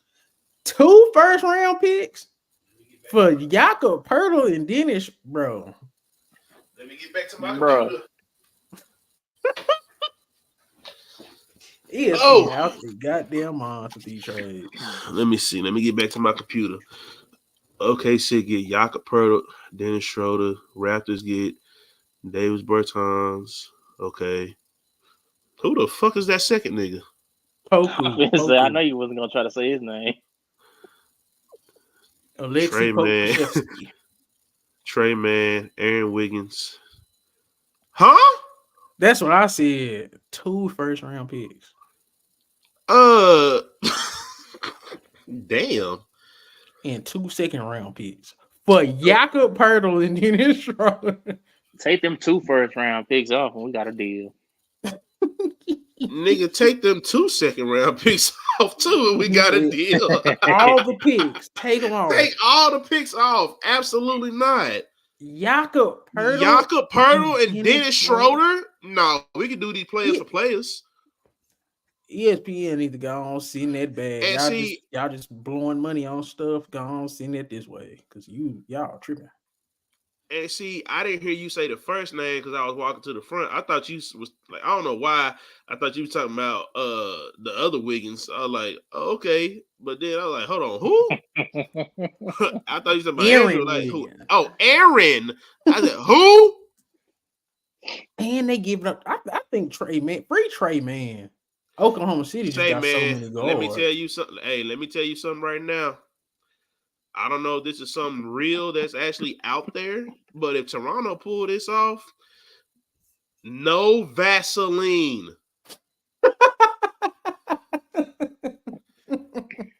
No Vaseline. I'm sorry, y'all. Nah, that trade is absurd. No Vaseline, nigga. Oh my God. I got another Thunder one. Thunder add some size. Thunder get Andre Drummond. Chicago Bulls get Poku, and they get basically 3 second-round picks. Or was that 4? 2. You say what? 3.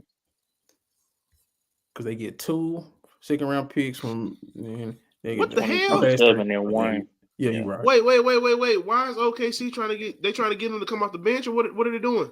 Yes, just get you some size so when you add some size. Okay. Yeah. Man, hell no. And in the playoffs, some games he may start depending on who they going up against. You never know. Against Minnesota, him and Czech play together. As long as he ain't out there trying to go full court and do all them Euro steps. Oh, I like this. I like this trade for Thunder. They need some size, and they need some rebounding.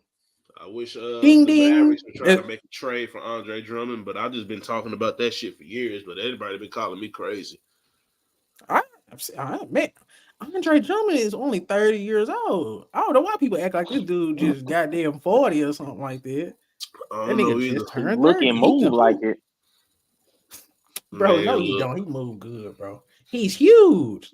Big as hell. He's a grown man. So y'all like that trade for OKC?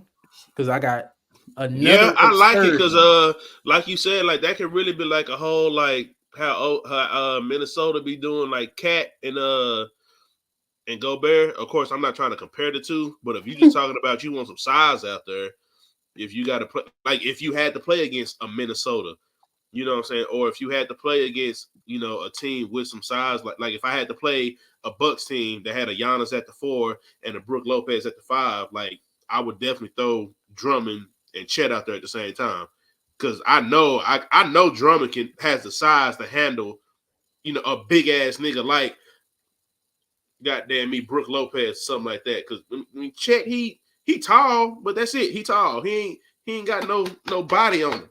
Yeah, Chet. You tap that nigga ain't no base. It ain't no base. You know what I'm saying? Did y'all see the Chet Abraham Lincoln meme? They said that boy looked like Honest Abe. That shit was funny. Man. He's thin as hell though. And he thin as hell, and he looked like Abraham Lincoln. That's hilarious. But yeah, I like the trade. I like Andre Drummond over there. I got one more, and it's the craziest. And Bridges goes across the bridge, and then the titles is terrible. They think they cool. New York gets Mikal Bridges. Brooklyn Nets get Evan Fournier, Quentin Grimes, 24 firsts from Dallas, 25 firsts from Milwaukee, 25 firsts from New York, 27 firsts from New York, and a 29 first from New York for Mikal Bridges. What the? I don't know who y'all think Knicks he is. Go to the finals. Oh my god. I do not know who y'all think Mikal Bridges is. You think he worth all that, Ray? I don't think he worth all that now. That's crazy. It's probably only one. Whoa! Oh, wait for him to catch up, boy. That is a lot. I'm waiting for. I ain't never seen that many first round picks for a person. Not just one person. Wait. Evan Fournier, Quentin Grimes, a 2024 first round first, that's crazy. 2025 first, another 2025 first, a 2027 first, and a 2020.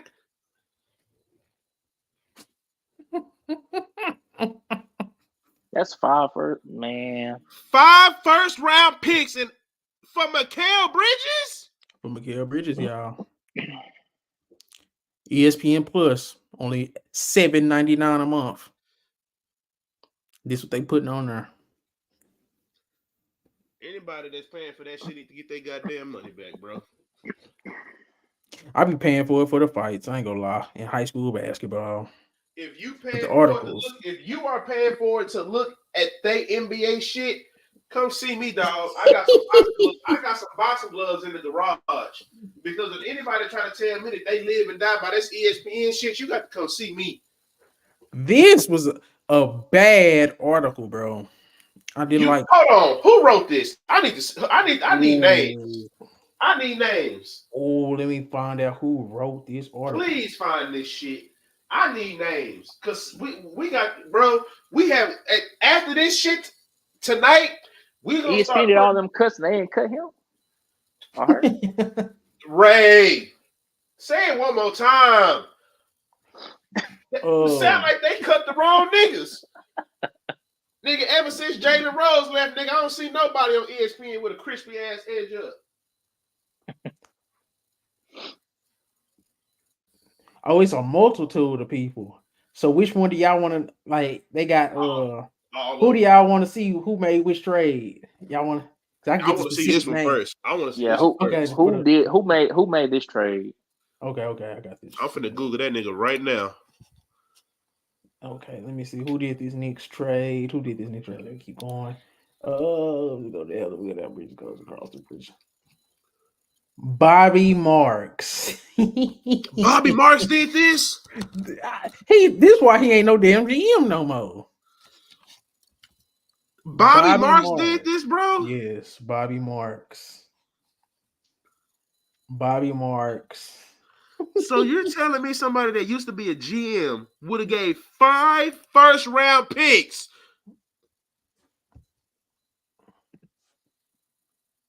Say, dog, I better not see Bobby Marks with another job. Like, there's no way that if somebody were to see his name next to this trade proposal, that they would say, "Oh yeah, Bobby Marks is the next GM for us."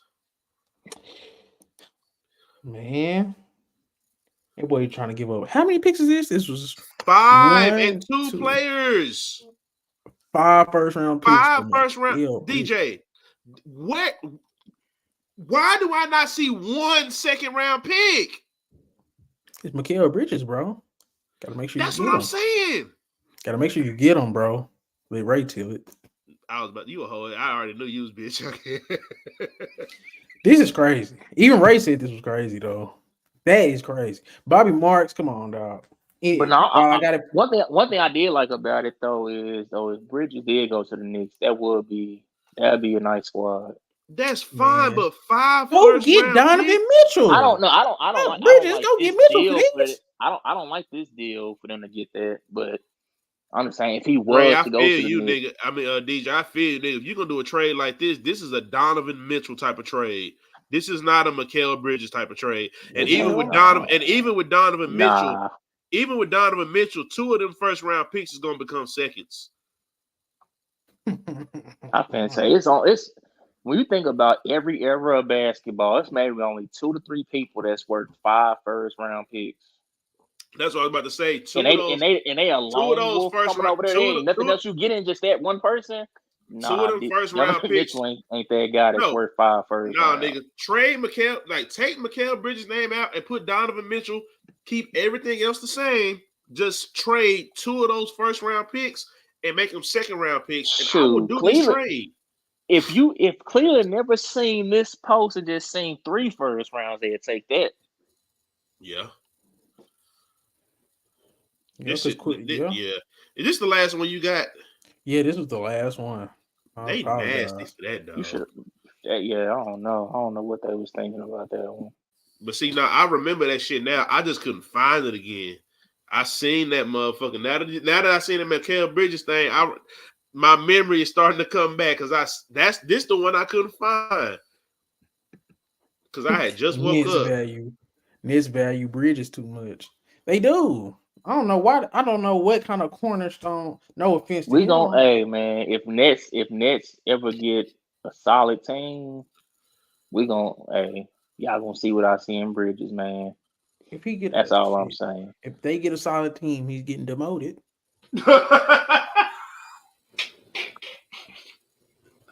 It is what it is. I'm not trying to be like that, but I'm dead ass serious. If they get a solid team, his role is going down. Oh shit! But okay, I did want to touch on this last one. Yeah, I finally, and he showed y'all niggas Wemby versus Paolo, and Paolo ate that boy lunch, and they blew him out. And the Magic coach, the Magic broadcast was on Wemby ass. He was like, "Yeah, man, I think Wemby's gonna be great, but he don't impact winning like Paolo, and one player's been added to each roster." They was on his ass. So I mean, I just kind of feel like it's hard to say that right now because Wemby is only in his first year. I mean, okay, so what was Paolo's record his first year? They won like damn, y'all remember when I put that in the group chat? They had won like so many more games. Nigga, you know how much shit y'all posted? Yeah, I already know. They won 12 more games. I be trying to read all this shit, nigga, boy. Y'all niggas be going into it, but y'all niggas funny as hell. I just made that up. No, it was like 12 more. It was like 12 more, I think. I'm finna look it up right now. I think what people overlook with Paolo is that dude will contribute to winning. Like that's the biggest thing. Not only does he scoring, he scores. He play both ends. He can pass like a motherfucker. His passing so underrated. I just think. Okay, so last year they finished 34-48. Mm-hmm. So they won 34 games. They were 13th in the East. Mm-hmm. So if we just compare that to what Wemby is right now. So, and I'm just going to compare it to what Wemby's record is. So right now, Wemby has a 10-38 record. So he needs to get 24 more wins to at least match what Paolo did in his first year. It was 12 games though. Yeah, Huh? that's right. That's why I was like, yeah, because I remember when he said it. They went, but I think because Chris said Paolo joined the better team still though. I don't even want to hear think nobody was talking about that Magic team. Them Pete, no. Okay, but this is the thing though, DJ. Like, bro, what have I been telling y'all? Y'all be thinking y'all be thinking it's cap in my rap. They don't give a damn about niggas born in America no more. I keep trying to tell y'all they worried about everybody coming from overseas. Paolo was from where? Here. They did not gas him up, and guess what? And Wemby just so happens to be tall. The same way niggas tried to gas up Chet. They think this is what they gassing up now. Ain't nobody gassing up these niggas like that no more unless they like if you in America, they ain't gassing you up unless you goddamn me, them Ball brothers got a reality TV show or doing some extra shit. You ain't getting gassed up like that. They gassing these foreign niggas up. Think about what the NBA is right now. The best players in the league, we talking Luka, Giannis, Jokic, Embiid, all them niggas from overseas. We talk about a lot. We talk about them niggas. SGA, he from Canada. We talk about all these niggas before we even talk about niggas from America now. We like because KD, I mean, yeah, he's KD's already proved. Chet was getting Chet had hype like a motherfucker. Chet had hype like a nigga. That's what you either gotta be front, you either gotta be foreign or you gotta be tall. When he got hurt though, you gotta be foreign or you gotta be tall, nigga. And guess what? This nigga Wemby just so happens to be foreign and tall. Like, and we can't know. Okay, let me debunk this. They talked about. Okay, let's talk about the number one picks. Just number one picks. Zion, Zion, Zion was a physical specimen that was supposed to be next up. America, Anthony Edwards. Who was in his draft class though? Look who was in his draft class. Ja Morant. Where's he from? Here, like, America. Nigga, if you really think about it though, from that draft class on forward, just me, that's really the last one where like we really just had somebody from here that was hyped up like that. Kate Cunningham was more hyped than Paolo. I don't know why. But do you see what I'm saying? I said Paolo is the most underrated, good number one overall pick. He just made an all-star team. Don't nobody give a damn about Paolo. Don't nobody. But at the same time, though, I will say this though. It depends on where these niggas went to school too, though. Because where he Paolo went to Duke. Paolo went to Duke. He got him to a Final Four. And where did K go? Last year. Where did K go? That nigga went to Oklahoma State. That's what I'm saying. Nobody don't like Paolo for some reason. Paolo it's one of those things where Paolo just got to keep basically force them to talk about him. He gotta go to the playoffs. He gotta make a statement in the playoffs when he gets there. He has to do, because then people gonna be like, well, that's why we don't talk about him, because he stunk it up when it really mattered. Like, they gonna come up with excuses, but they not gonna hold their favorite players to those same standards. So it's one of those things where Paolo just got to go out there and basically take people respect and demand it at that point, because that's same with because Fox. Right? You think about De'Aaron Fox. Fox the same way, and Fox been in the league way longer. But the thing about Fox wasn't a number one overall pick. He wasn't. No, I'm saying it's just one of those things where it's like you clearly know how good this guy is, but ain't nobody talking about them, and they're both in small markets. But then they were losing too. Paolo and them is winning. Like, he's contributing to winning at an alarming rate. Fox has a better record than him. I'm talking about as a young player, like first, second year. Okay. Like, he ain't got no nationally televised game. He ain't had in his whole career, he ain't had no nationally televised game as a number one overall pick. We seen Tate versus Jalen still. We seen K versus Jalen Green on national when both them teams was ass. That shit was on ESPN. They had to flex Detroit off this year. I'm just saying I haven't They still seen it. showing Golden State. I'm just saying I haven't seen no player of this caliber. I think they even put Chet versus Wemby on ESPN twice. Mm-hmm. I ain't seen nobody of this caliber. And only one of them a true rookie.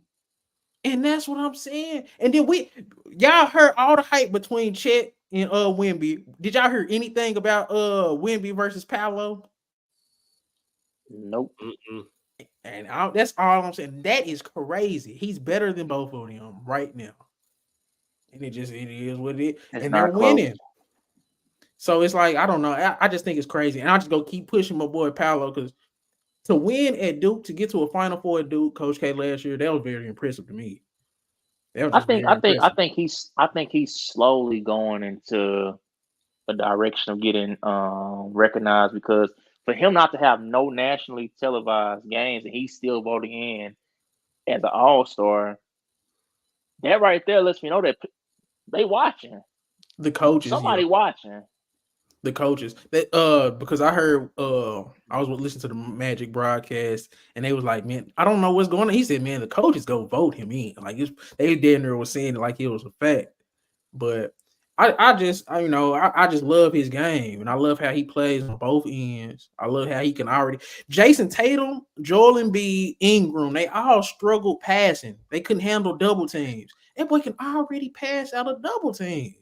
And it's just like he just needs to shore up some of his shooting, but even that's not bad. But I just think, man, I ain't gonna say overhyped, but the most hype number one played the most underrated number one yesterday. Nobody said nothing. And it's just, but if this was Chet and Wemby. I didn't even get a chance to rewatch that game yet. I watched that, like I said, I watched that Milwaukee game, but nigga, I watched the whole game, nigga. I ain't laid down until goddamn me 3:00 in the morning last night because I was like, nigga, I'm watching this game.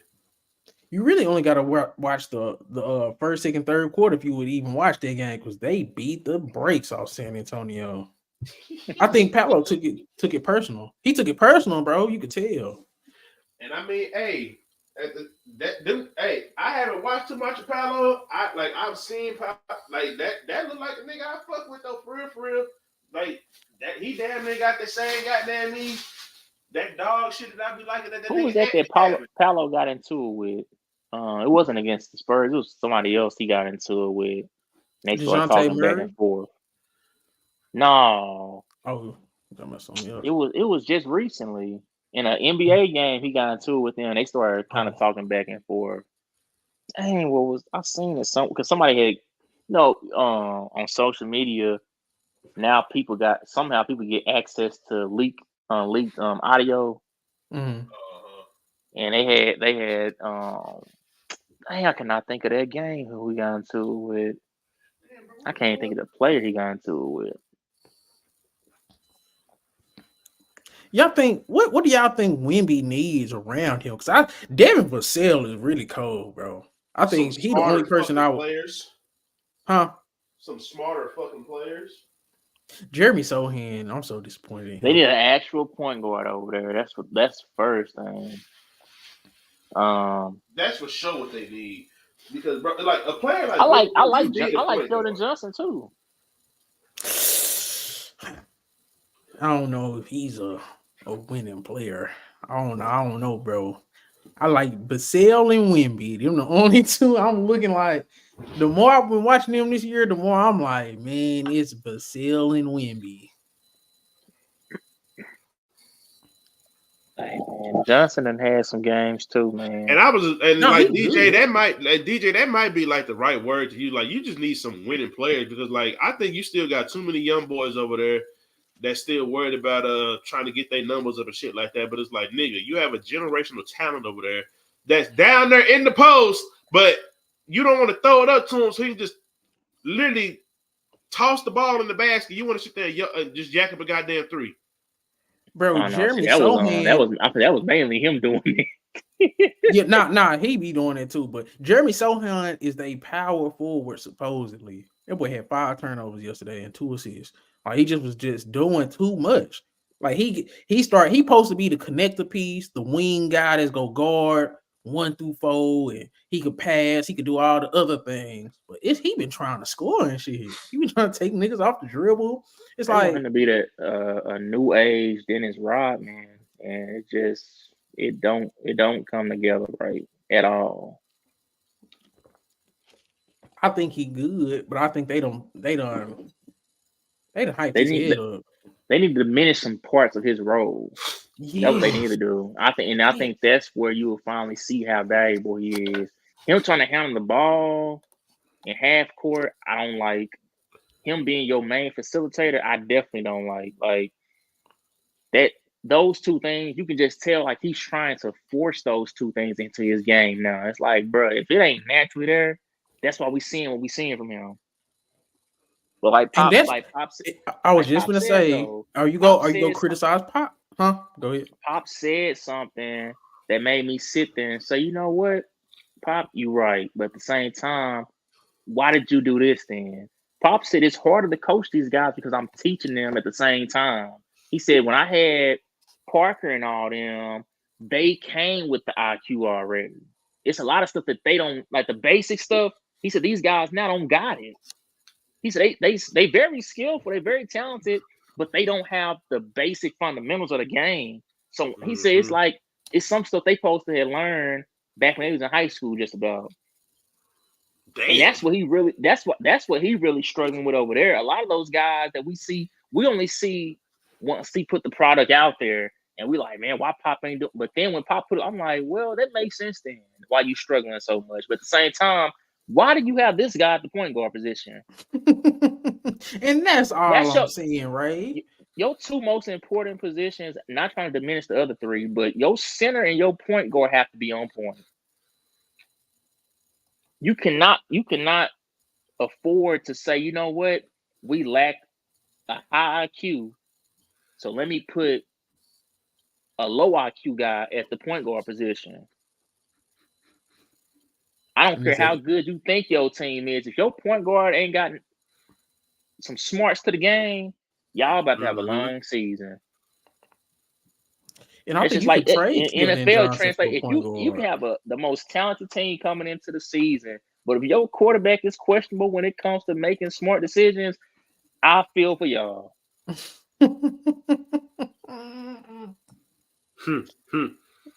I think it's kind of time for Pop to wrap it up because the amount of effort he would have to put in to get these guys good enough to compete.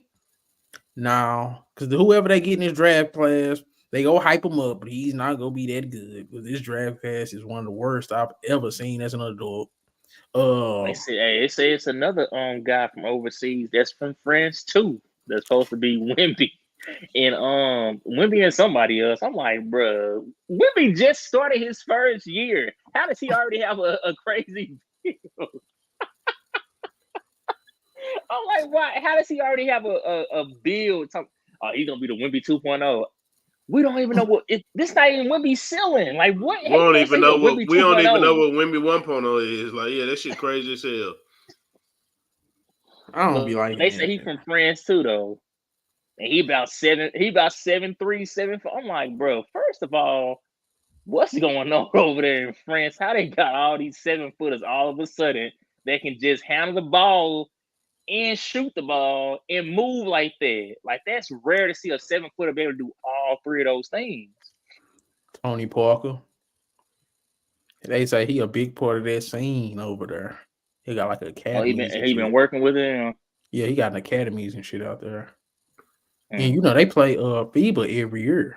You can watch that shit on YouTube. Do Nick Batum still be running with them? Oh Lord. No, they got FIBA 18, 17, 16, 15. I thought you were saying no, like just no, you know they got he do be on their teams though, right? Yeah, he's still on a regular team. Alex Sarr. Alex Sarr, he probably gonna go number one in this class. He like a Nick Claxton, but with a jump shot. And he can handle a little bit. That's pretty good number one, though. Him and Ron Holland, they're my two number ones. I got Alex Saw. I need to go ahead and make it. I got Alex Saw, Ron Holland, Cody Williams, and then I got some international guys I got to catch up on. They should be on So, so, YouTube. so let me ask you this, DJ. Hmm. After which pick do you say, okay, after this pick, the rest of the draft, y'all might as well just go on and wrap it up because these guys ain't really gonna be much of use, or they're not gonna make an immediate impact to 6. teams. After 6, A lot of those might so a as lot of well those draft after a 6, pick. do you see any guys that would be really good role players for champions, Yeah. for like any teams? It's gonna be role players, but even these are even role player hit or misses. I don't even know if they Okay. solidify role players. Like it's like I see what you possibly could do and could be as a role player, but I don't even know if you could be able to do that. Do you see some hit or misses that could possibly be like all-star material past number No. 6 that you like, okay, they either gonna be really good or they gonna be really bad? I'll be very shocked. But yes, because you got guys that's like highly ranked in they high school class. Because this the problem with this draft class, right? The guys that came out of high school, that's gonna be the freshmen that's coming out. They not all that. But then you got the sophomores that went back and was supposed to be good. They're failing in college. It's like the sophomores are even bad. It's gonna come out. So it's like I've never seen that before. Because Duke got 2 sophomores that I was like, okay, because if he take this certain leap, because he got the skill set, but I ain't seen no progression in none of them. It's like Tyrese Proctor, Mark Mitchell. It's certain guys that had like it's a guy. His name Mark Mitchell. He had Duke. His freshman year, he looked. You know how freshmen look. Oh man, if he put it together and he coming back, so his sophomore year, if he do this, and that, I'll be comfortable taking him. He got worse. He built like Jeremy Grant. He got worse. They got a guard, Tyrese Proctor, about 6'6", and can't go left at all as a point guard. So it's like it's stuff like that. So it's like, yeah, even the sophomores that came back are gonna be trash. That's what's going on in this class, bro. It's bad, bro. I stopped watching college. I ain't been watching too much college this year. I'm gonna go back and watch some film on some guys that's highly ranked. But I don't care what's going on in college basketball. It ain't no Brandon Millers, a nigga that's a true freshman going off of 35, the best player in the country. No Palos. It's nobody that's a freshman that's going off like that. Jalen Williams got a little brother named Cody Williams. And he gonna be a top 5 pick. But it's like it's about 4 guys I trust in this whole class. But yeah. Oh, so I heard you talking about the All-Star shit. Was that another topic, or that was just something that you was talking about tonight? Oh, we already talked about it, but you got something on? Before I came out. Oh, before I hopped on. Mm-hmm. So you said you was gonna knock out Paul George for that nigga De'Aaron Fox? Yes. Easy. I can see that. What I mean, at the same time though, no, I can see him or Devin Booker just because of injury to Devin Booker. But that nigga Devin Booker been going crazy. Devin Booker been going. He literally said. Yeah, I'm saying that nigga Devin Booker been going crazy. Yeah, he must be hearing some stuff. But Paul George, nah, bro. No, I feel that though. Like it ain't. But as far as everybody else though, I really ain't mad. I ain't mad at it. I like since they got Jalen Brunson on and they got Paolo on. And yeah, and I think it's about time they, it's the LeBron shit really fucked up the West. So you had to because then he was gonna be there anyway. But that's what I'm saying. It fucked up the West because then you had to waste a reserve spot on AD, and then somebody got pushed out. And then you pick Paul George. So you could say Sabonis got pushed out, and you could say De'Aaron Fox got pushed out because of the Lakers. They the 9th seed. You don't get 2 wins as no damn 9th seed. I mean, hey man. So let's just say if you was the so Killer used to take out Paul George for De'Aaron Fox. If you was to knock out AD, who would you put in his spot? No, I wouldn't do it because I wouldn't want Sabonis in no All-Star game. But you a hoe ass nigga. I wouldn't do it. But if everything was real, nah, then nigga, you a hoe ass nigga. yeah. If shit was real, Sabonis would be in there. His numbers is crazy. Yeah. But hell no. You gonna stop playing with my boy. Hey, His game is so you a hater. Weird, you bro. are a hater, and it's okay. He ain't got no counter moves. I don't care. That boy gets stuck. This nigga is still breaking records, and you still just want to find any and every way to diminish him. He's the only all-NBA power forward center that I've ever seen have one post move. If they stop that, he's done. He get the his A button stuck. And still DeAndre Jordan. And still made 3rd team All-NBA. Man, I just want him to learn more scoring moves. How you gonna let Sengun come in and have more scoring moves than you? Sengun got more scoring moves than him. That's all I'm saying. Get more scoring moves, Sabonis. Sabonis be out there dropping triple doubles though. He be out there dropping triple doubles. He just had like a 20-20 and 10 game the other day. Man, that shit look cool till you see him in the playoffs and they deny that one move and he get the playoffs. Don't talk about the playoffs. Don't talk about the playoffs. Nah, I'm just saying he got to develop more moves. What is Sabonis' offensive package, y'all? Tell me. 3rd team All-NBA. His midi game should be good enough. He should have a slightly better 3 ball than he has. I'm like, bro, imagine, because he can facilitate. So imagine if he knew how to read the defense, and when he do a fake handoff, that's an easy bucket right there. Listen to what you're saying about an All-NBA guy. If he could do some simple stuff, look at how good he'll be. No, I'm not saying if he. Who would you rather have right now? Alperen Sengun or Demarcus Sabonis? Give me AD over all of them. Man, Sengun or Sabonis? I gotta see Sengun in the playoff setting. We see Demarcus Sabonis ain't that good no playoff setting. I'm with Chris. We did. We did see that wasn't if he went out against another All-NBA center, I was like, okay, but it's the fact that he was getting outboarded and outplayed by Looney. It's like I can't really defend that. Looney done lost his goddamn job. I don't know, bro. I can say,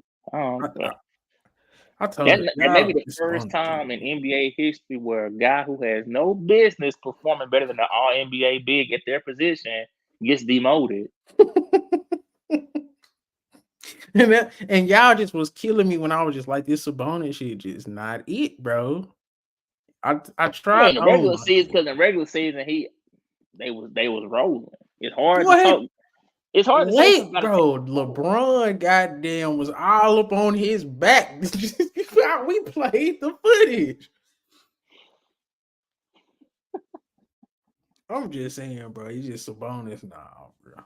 What you think the Sacramento Kings should do? What could they add? I was thinking about Wendell Carter. I think Wendell Carter would be good for them. He can hit the 3. Adding another big. Yes, he can hit the 3. Block shots, he's switchable enough. So you talking about adding a backup center or no? Put Sabonis in goddamn power forward because they need a stretch 5 that can block shots. I think Wendell Carter damn near one of the only dudes that fit that type of mode. What's that other? No, they probably not. I don't think Orlando will get rid. What's that dude for Orlando? Wagner. No, Wendell Carter, the black dude. That's what I'm talking about.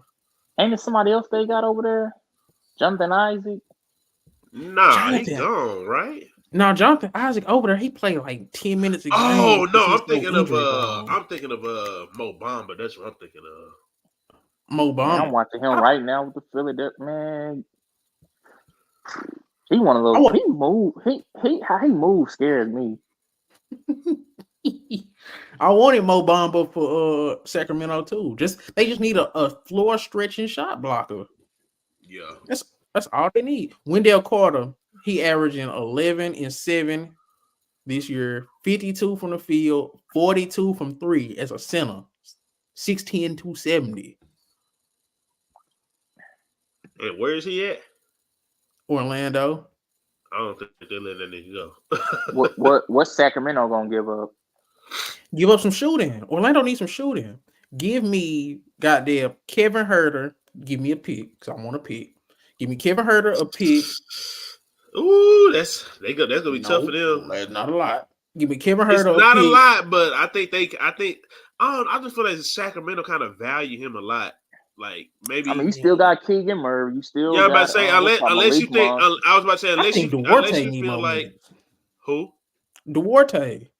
It's a shooting guard named Chris Duarte. You haven't heard much about Kevin Huerter this year, really, to be honest. Yeah. I think Kevin Huerter, he just get lost in the sauce because the moment he miss, he know it's like 3 shooting guards to go come in and be like, yeah, come sit your head down. I was waiting for you. I think the Kings just got too much depth for him. Yeah. Yes. Nigga, Orlando is like, nigga, hey, if you can shoot, hey, nigga, we shoot your way out this slump. Yeah, they gonna treat that nigga like the same way they used to treat that nigga JJ Redick when they had that nigga. Yes, that bro. nigga gonna be the new JJ Redick out there, nigga. Hey, nigga, if I give you a look, nigga, shoot that motherfucking ball. Don't and worry he can play about right next to Suggs. Exactly. He play right next to Suggs. And I know the Suggs is gonna be my main defender. I know that he gonna be a dog on defense. I know Huerter gonna try on defense, but I'm not asking you to guard the very best player. But shit, nigga, you can still be my little 3 and you know what? You done convinced me, my G. You done convinced me. Kevin Huerter, yeah, you done convinced me. Yeah. And then Wendell Carter, like he could play with the starters. He could, then they got more shooters. That's a trade that can work for both teams. Both teams win. What team do y'all think need to trade the most out of all the teams in the NBA? Because we already went over Sacramento, but a team that if they make a trade, they could get higher in the standings than where they at. We just seen the Pacers make a trade. We done already talked about the Kings. Who else made a trade? The Knicks that made a trade already. Who else needs to jump in on these trade deadline? I think the Knicks need to make one more trade. They need a shooter. I think they just need to go and see what it look like. And then they got enough to where they can make a trade next year. I mean, I get it, but it's not enough out there for the Knicks right now. Yeah. I get it. But it's like, how many times when the Knicks gonna say, oh, next year? Who would they get right now then?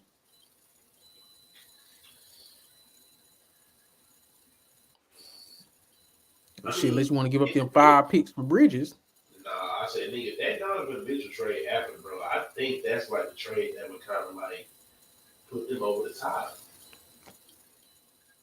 I really feel like that's the one. Because the thing about it is, bro, the main thing that we talk about with backcourts that get too small is defense.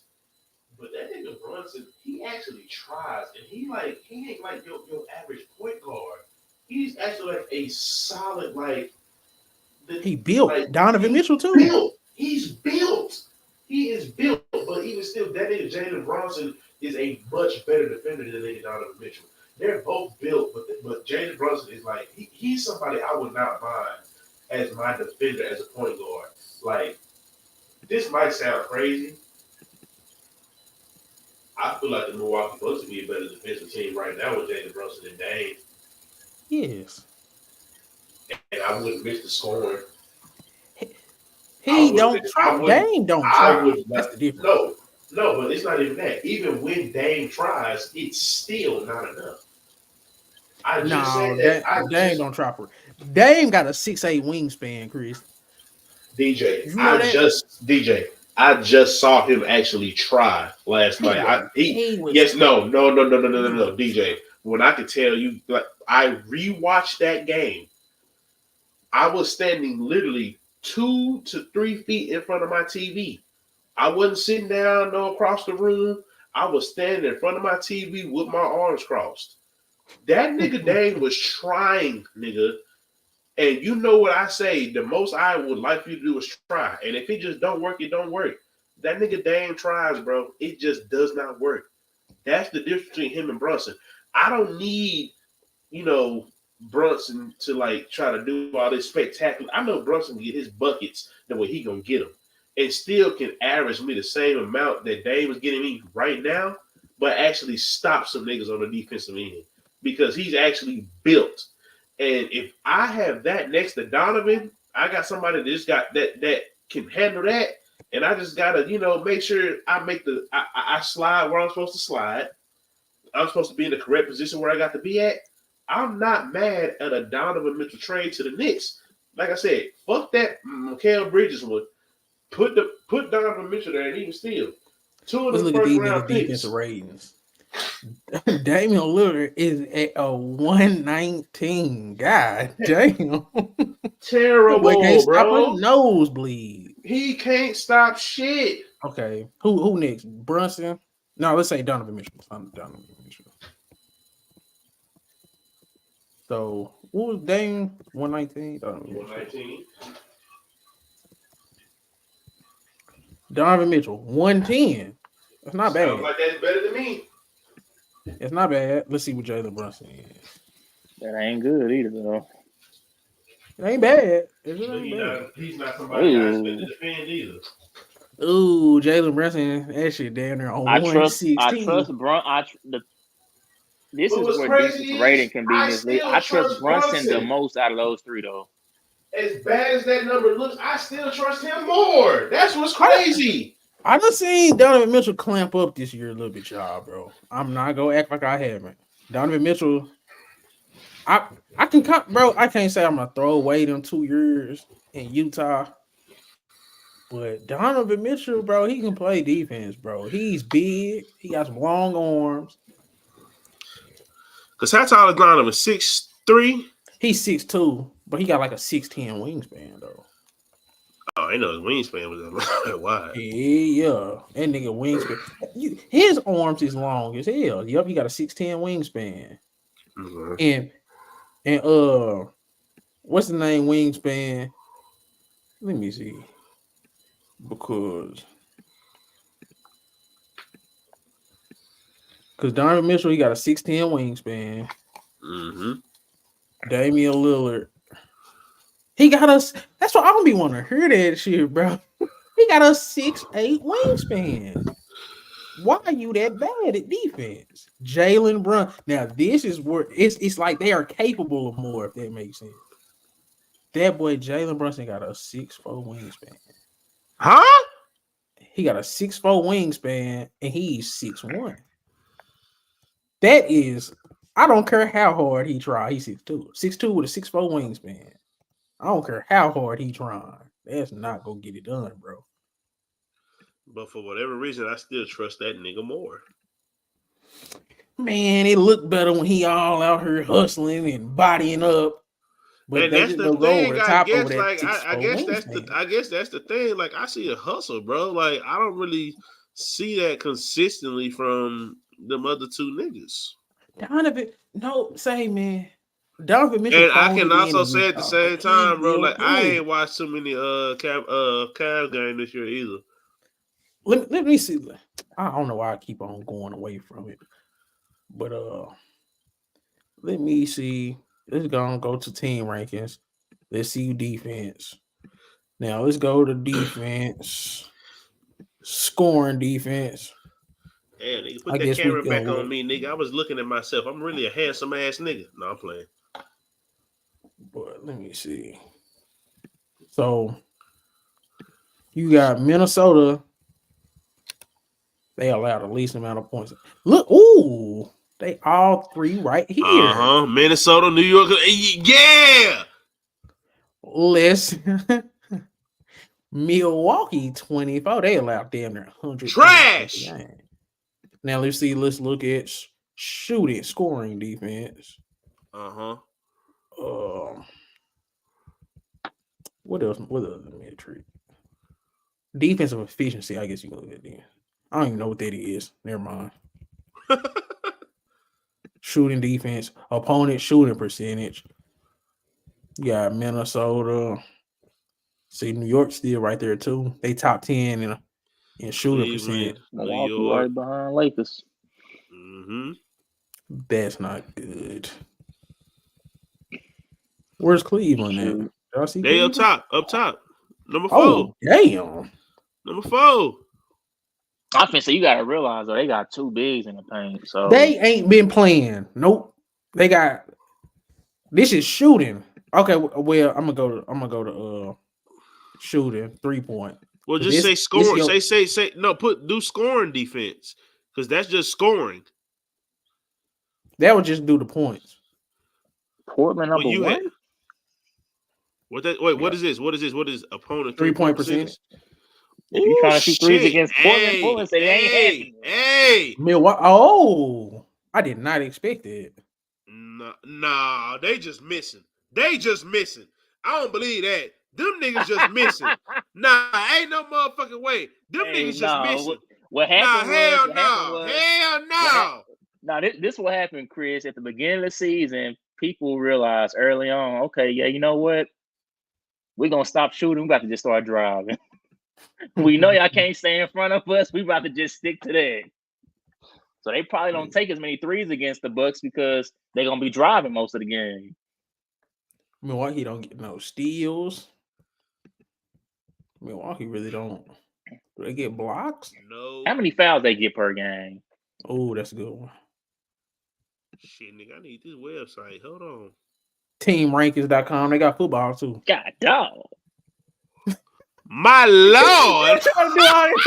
And then your team is number 1. That is hilarious. Oh no, are they saying Lakers get Lakers number 1. That's good. Are they saying that the Lakers commit that many fouls or they get that many foul calls? It's a fouls, personal fouls. Oh, well, Lakers first, and they get the least amount of fouls then. Oh. Okay. So Indiana, of course, Indiana fouling, hacking ass team. Oh yeah. Milwaukee right there. That's a lot of fouls. Damn near 23. Somebody fouling out at least once per game. But see, that's crazy. Y'all got at least one person fouling out you know every what, game. though? You know why that shit is really wild, bro? Like, if I was a coach and I don't like, because of course, like some fouls, like of course every foul is not like you going to the free throw line.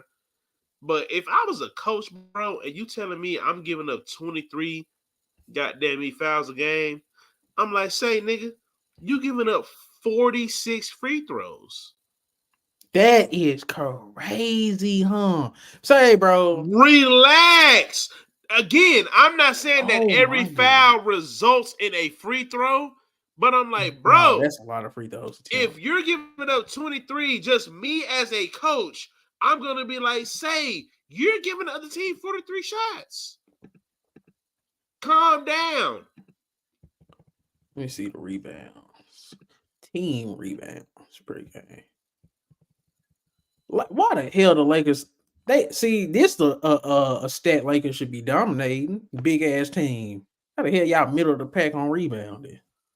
Where they at? I don't see them. 15. Oh, I see them now. How the hell is Minnesota 14? How is Sacramento over y'all in Minnesota? Yeah, that's crazy. Yeah. How is Sacramento over them, DJ? Explain that to me. My third team all NBA nigga is over the LA Lakers. This is rebounding. Yeah, that's the only real rebound on the Lakers is AD and Bron, really.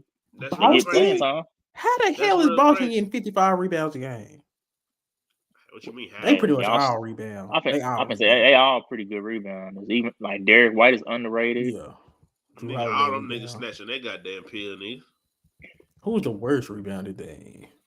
Of course. Washington, Charlotte. Oklahoma City is that far down in rebound? Oh, I know Dallas Yeah. is a bad rebounding thing. That's your them your niggas. Indiana, I don't fuck with Indiana.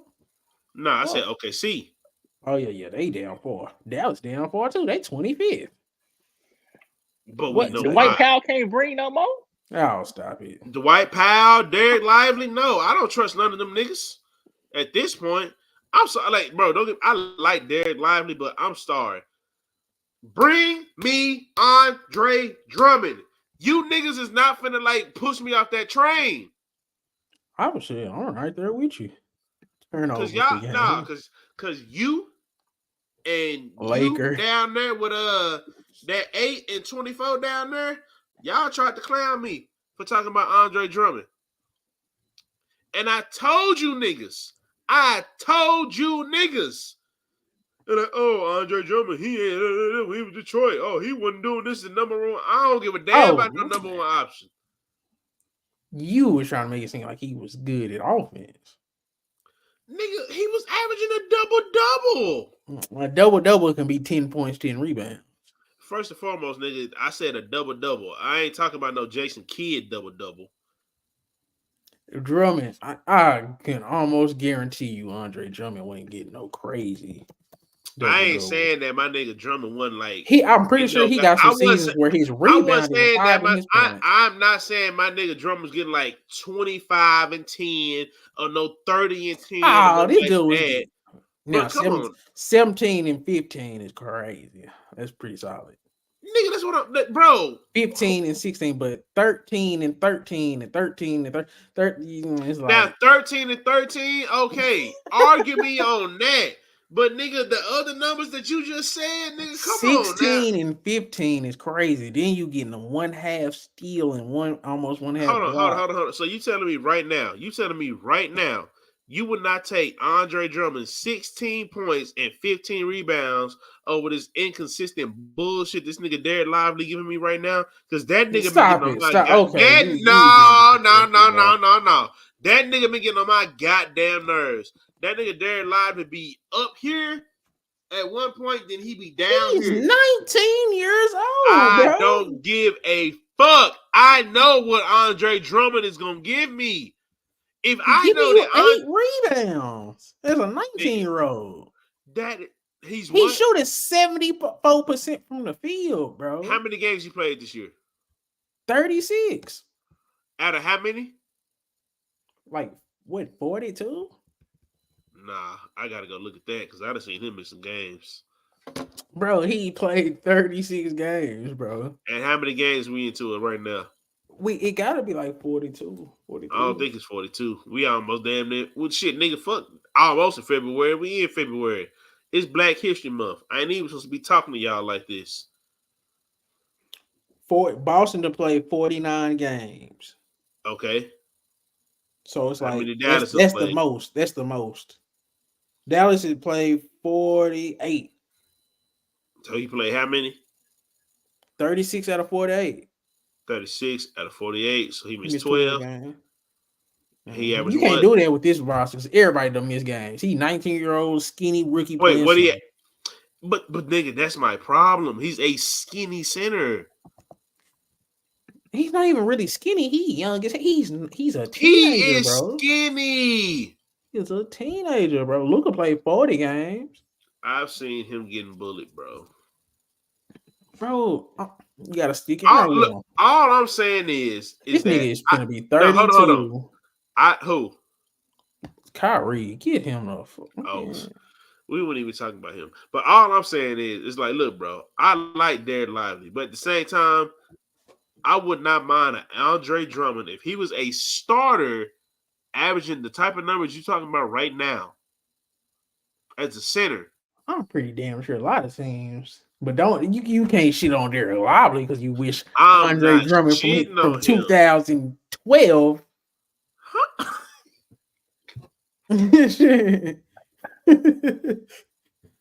Shit, give me DeAndre Jordan. I done seen him put Giannis in a box. I don't give a damn. Oh, I thought I was sharing this screen. But yeah, Dereck Lively played 36 games. I think he's doing great, bro. Charles Barkley on TV. I'm at to hang up on you niggas. Oh yeah, I'm probably finna get off in a minute anyway. Anybody got anything else? Right, Chris? Y'all got anything else? Anything else? I'll go ahead and give you something to clip. Go ahead and take that bullshit off. We're gonna go ahead and cause I ain't been on here in a minute, cause I haven't been able to. My mental ain't been right. Cause if we just gonna switch over to sports, nigga, I've been sad. I've been real sad. Okay. Y'all see what I got? Y'all see what I got in the background? Y'all see what I got? And nigga been real fucked up this week, dog. I've been real fucked up. Niggas been making culture changes and shit. I done damn near cried. I done did a lot of shit. I'm a real fan. And we can go ahead and clip this last little bit.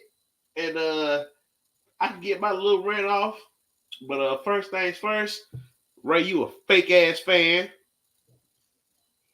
This nigga say I'm a root for the original. This nigga talking about you nigga. I'm a root for the Dallas Texans that moved to Kansas City. You a fake ass goddamn fan. And I'm gonna give y'all a little story before I just go ahead into my feelings, right?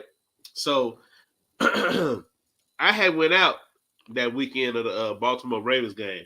I threw a watch party for the divisional round for the Houston Texans game, and I said, "Shit, during the AFC Championship game, I'm gonna go out." I went out downtown Dallas. You know, I had my Lamar Jackson jersey on. I was out there watching, and I thought we was gonna come back. We didn't. Game was over. You know, it was what it was. But a little lit, a little upset. I had to take my jersey off because 50% was coaching, 50% was Lamar. I had to take it off, put on an all-black shirt in the car with my gold chain, my all-black, and, you know, my Huaraches and shit. Car full of girls pulled up. Said, "Hey, good game tonight, right? Go Chiefs." I almost knocked that bitch out. I said, "Go Chiefs." That hurts. I almost, and mind you, I ain't even got my jersey. I almost knocked that motherfucker out, dog. So what happened in your opinion? What happened? In my opinion, I can say two things happened. It was coaching, and I'm not even gonna be like one of them niggas. It was coaching and Lamar, bro. Why you say it was Lamar? Why you say it was coaching? So I can definitely say after the first half, the score was 17-7, down by 10 points, right? Mm-hmm. Lamar got a touchdown and all this yada, yada, yada. Go back and watch that game. Go look at all the easy throws that Lamar missed. Throwing them too high. Just, you know, you got deep balls. He's throwing them too far. But outside of that, offensive line was terrible. They was getting beat the fuck up. I didn't too much care for the Todd Monken hire because I knew of the type of coordinator he is.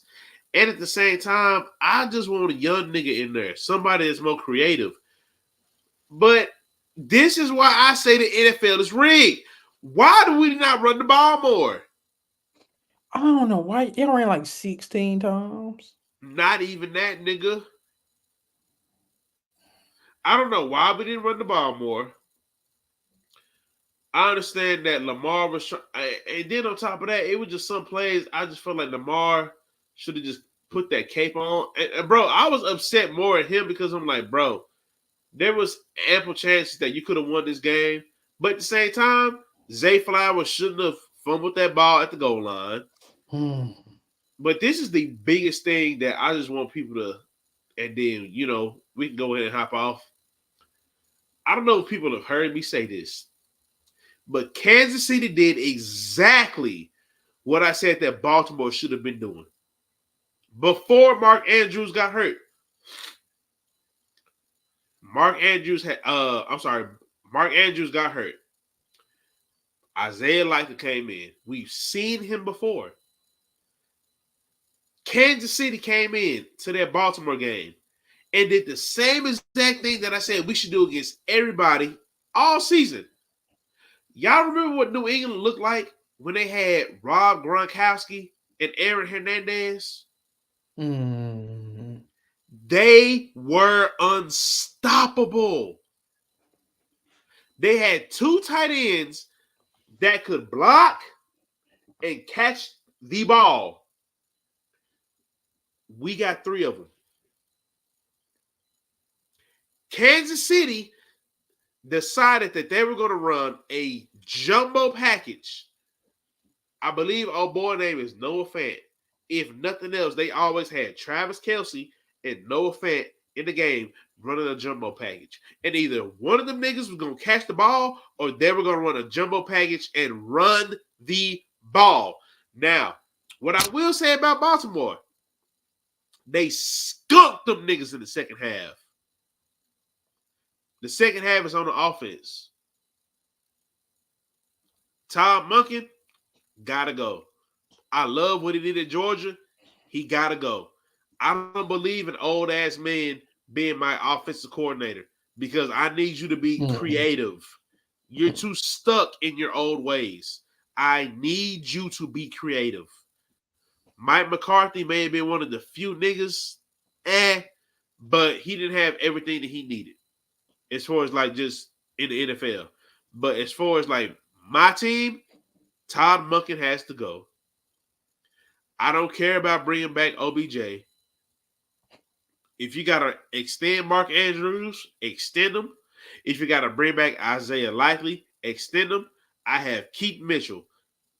Baltimore needs to be running the same type of offense that New England ran with that two tight ends, with Aaron Hernandez and Rob Gronkowski. And there's no reason why they shouldn't be able to. And I've been saying that for a long time, and they got beat the exact way that I've been talking about.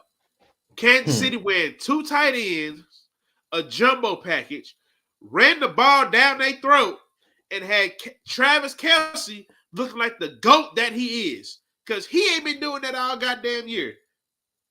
And I ain't going to turn up too much because I'm still mad. I'm still mad.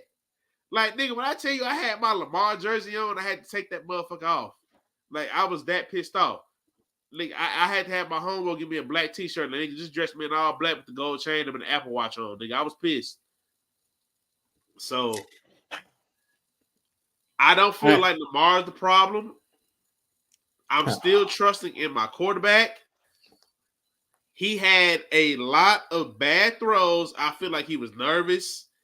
It was his first AFC Championship game. I mean, I don't know. I don't know if it was nerves. I don't know what it was, bro. I just really don't know. But what I had been seeing, even from the game that they played last week against Houston, against a good pass rusher, good run stoppers, I did not see. I don't understand it. The run game that y'all was so reliant on, y'all didn't run the ball. Your running back had 8 carries. And when you handed him the ball, he was turning up. I just don't see, like, the shit that was making me mad was, like, going into halftime, you're only down by 10. DJ, Ray, that's not a deficit. 10 points in the NFL is not a deficit.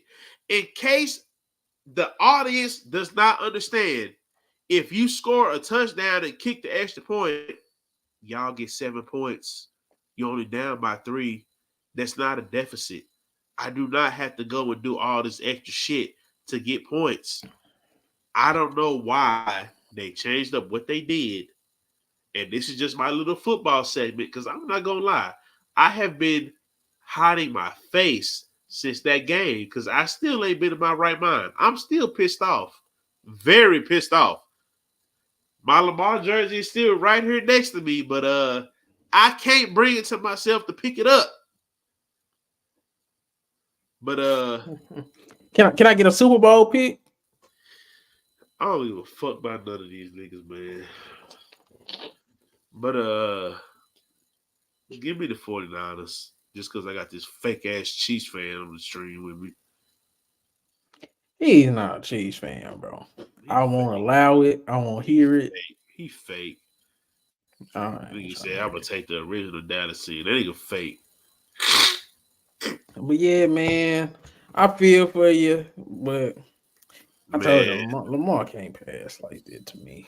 But the thing about it is, bro, the throws that he was missing, that's shit that we normally see him make. That's why I was like, it had. He not a big game quarterback to me either. But this past year, he was showing us that he could be. That's man, y'all was whipping niggas. Y'all, it wasn't no big. No. That Rams big game y'all had? That Rams game was a Rams game. Hold on, Oh, DJ. Rams game. We caught the Rams at the perfect time. A lot of times in the NFL, it ain't so much about who you play; it's about when you play them. They had the niggas. You got to remember that was an offensive shootout. Like everybody be trying to like, oh, the Ravens defense. The Rams scored over 30 on us. That was literally a shootout that we don't normally see. That was a shootout. I ain't gonna call that no clutch game, bro. Sorry. Man, that was a shootout. And the only reason why niggas is not calling that a clutch game is because old boy ran that ball back. If Lamar would have won that game, niggas would be having a whole different opinion. But hey, it is what it is. But hey, all you I'm saying got no is, other examples. Say, bro. No, I'm being for real. Like that was it. If we just talking about the teams that they have beat this year, and mind you, all of these teams have been playoff teams. Mm-hmm. He has beat the shit out of Detroit. But that's what I'm saying. Beat the shit out of. I'm talking about like close games. He had close games? Game-winning drives. Let me try to refresh my memory. Game-winning? Just him? Yes, where he's like, oh, I'm going to go get this touchdown.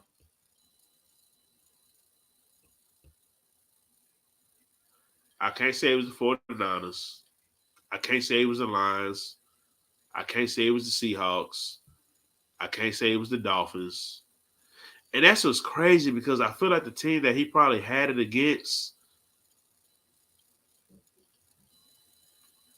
was I got to go back and look. It was probably the Cardinals, bro, which is wild. Oh, yeah, I had a close game against Cincinnati. The first one or the second one? The first one. Okay, yeah, Joe Burrow was still playing in that one. That was the only close game y'all had that y'all won. Yeah. Everything else, y'all pretty much whooped their ass or y'all barely lost. But see, he ain't playing no clutch football, bro. Well, I'm not even saying like he's playing no clutch football, but it's just like it was just so much that went wrong in this game, bro. It was just so much. And I'm talking about just for like not even just his mistakes. I didn't like the play calling. The only thing that I could really just sit here and beat the table for is my defense. They gave up 17 points in the first half, and them niggas didn't score another point. Yeah. Like, you got to think about it, bro. If we would have scored one touchdown, and we understand Zay fumbled at the goal line. So we can't sit here and act like that Lamar didn't drive them down, didn't get them down there. His playmaker fumbled the ball. He fumbled the ball. So I'm not going to completely take that away from Lamar. He got them down there. So, but we can say, like, let's just say hypothetically, okay, it would have been 14-17 if he would have scored. If he would have scored, I would have been more content with that if the game was closer than what it was. But it was like y'all didn't score a single point in the second half, yet y'all defense didn't allow them to score. And you threw another pick, and your defense still showed up. So he didn't go over 200 yards. He had 100 rushing, 150 something passing. Which I expect. Uh, I'm like like, bro, when I look at 270. Lamar yards, I have to look at total yards. I know that a lot of people be looking like, oh, Yeah, well, this pass. You got to I look do at what, too. yeah, you have to. With certain players, you have to. But, hey, man, I ain't going to, go too crazy about it. It is what it is. My nigga got us to an AFC Championship game. He should have got us to a Super Bowl. I just kind of felt like, the way that these Kansas City Chiefs niggas was acting before the game, kicking my nigga Justin Tucker shit over. They should have put their goddamn nuts on the table because ain't no goddamn way in hell I would have stood for that. The greatest kicker of all time, no The debate. greatest, y'all ain't gonna stand up for that nigga. You know how many niggas that would have got hit? That was You know, soft. hold on, That was soft. DJ. You know how many flags I would have got called on me because I'm hitting niggas. Oh, y'all think y'all just gonna go do that to my nigga? Hey, 87. Even if you don't catch the ball, you get hit. Hey, 15. Even if you throw the ball away, you get hit. I don't give a fuck. Y'all niggas finna feel me today. I feel like after that first little back and forth, they like, oh man, Kansas, they got caught up in the lights of Kansas City, that offense. Ravens offense did. The defense did too, but they regained themselves. The defense got themselves up, but even still, like after that second half, bro, it's just if you're gonna keep it a buck and then we can wrap it up. I like Todd Monken. I really do. Baltimore. If any of y'all catch a glimpse of this video, go get Eric Bieniemy, please. Please. Y'all missed on him once. He doesn't have a job again. Go get Eric Bieniemy. Do you really think he's going to turn down a job from niggas that just made it to the AFC Championship game with a talent like Lamar? You have Zay. I love OBJ. We do not need to keep him. Go get Eric Bieniemy, please. I already made my video about Baltimore getting these old ass niggas. I don't need OBJ no more. I don't need him. Go get another young receiver. Hey, I done seen some shit about Philly and AJ Brown, but hey, I'm gonna just leave it at that. You know what I'm saying? He done already been paid. But say, man, I'm gonna just leave it at that. Go get Eric Bieniemy, man. I wanted Eric Bieniemy when he came available. And the fact that he's not gonna get a head coaching job, that he's probably gonna be content with getting an offensive coordinator job, go get Eric Bieniemy, man. I don't see nobody next year stopping Baltimore except Kansas City or Baltimore. The Browns are not going to have the draft capital to get another quarterback. And at this point in his career, I don't even trust Deshaun Watson no more. Y'all already know how I feel about Justin Herbert. Patrick Mahomes is going to run that division for as long as he wants to. Next year going to be harder, bro. Joe Burrow coming back. CJ Stroud, you don't know how he looking. Go look at Lamar's record against Joe Burrow. That's I understand. That's fine. But that's going to tell you everything you need to know. They've been close, but Lamar has beat Joe. Joe really don't only beat the shit out of the nigga one time. But other than that, if Joe Burrow beat the Ravens, Lamar been hurt. That nigga Lamar is not worried about this nigga Joe Burrow, dog. I'm not saying he's worried, but I'm saying they could lose to him. Depending on how the Texans build, depending on what's going on with the Bengals, next year just might just be harder. That's all I'm saying. But this is the thing. Even what's going on with the Bengals might lose some shit too. The Bengals are finna pay Jamar Chase, but they also got to pay T. Higgins. the Bengals have been living off their offense for a while. Unless the niggas have heard, their defense has stepped. Now, unless they just really think their defense can hold, because their defense has stepped up. I ain't gonna take that away from them. But if they decide to get off of T. Higgins because they believe that they defense is just really like that, and they keep Jamar Chase and think that Tyler Boyd can like fill that role because they know they're not gonna have to pay Tyler Boyd like that. If Tyler Boyd turns up as the number 2 option, and they really like, we'll have to see it. But I just don't know how they just paid Joe Burrow. And it's like, you got 2 wide receivers that want to get paid. And Jamar Chase not going for under $100 million. It's not going to happen. He's been to a Super Bowl. You're not paying him under $100 million. So it's I'm just saying this was Lamar's shot. This was his shot, bro. You had a wounded Kansas City team. I don't even think they was wounded, bro. They not wounded, but they were just trying. They regular season was just very underachieving. They was beatable. The fact that they were beatable, but at the same time, they was in that beatable AFC West too. Like the Chargers was this trash. Is y'all chance, bro. Y'all just gonna have to say it, man. This is y'all chance. We got this is our best chance. Don't get me wrong. But and y'all would have beat the 49ers. If y'all would have got past the Chiefs, y'all would have beat the 49ers, bro. Absolutely. But this is just the way I look at it, because right now, like, I was listening to some shit, bro. Like, Lamar's gonna get his, bro. He's going to get his. I still feel like he's gonna get his before Josh Allen, because it's been too much, shit going on the back end with them. Between Josh and Stephon Diggs. I don't know how long that relationship is gonna last. But like, if I just really look at, like, if I had to compare some shit, bro, like, we can clearly say that, like, Pat is the Tom Brady of this era. But I think this era's quarterbacks just haven't stepped up to that platform yet. Well, I mean, as far as if we just think about who just really running shit on the AFC side. But I'm saying he's running because he's running. Ain't that good. Well, I'm just talking about the AFC side, just the AFC side, because that, like, nigga, we was talking about AFC back in the gap, nigga. We was talking about Tom Brady. We was talking about Peyton Manning.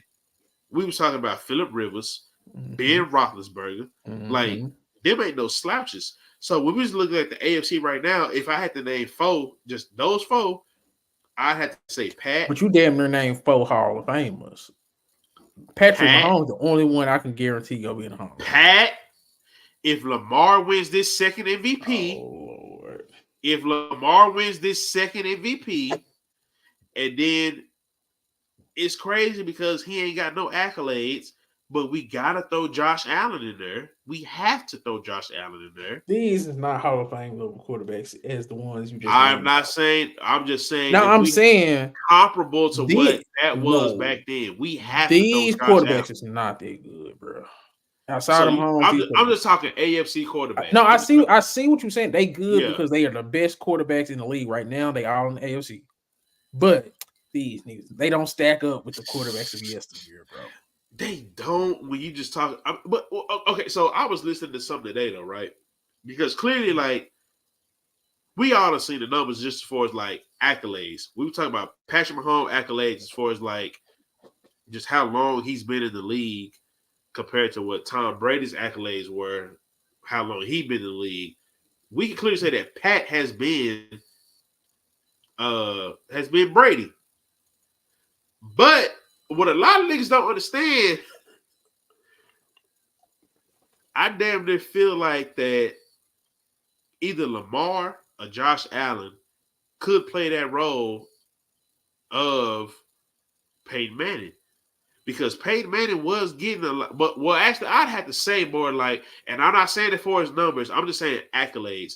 But if Lamar wins this second MVP, I would definitely feel like that he would be that role of Peyton Manning. And I only say that because Tom Brady was winning Super Bowls.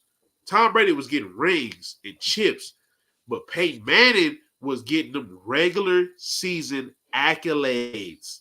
If Lamar becomes a 2-time MVP, we have to damn near call it like Pat is Brady, and Lamar is goddamn me.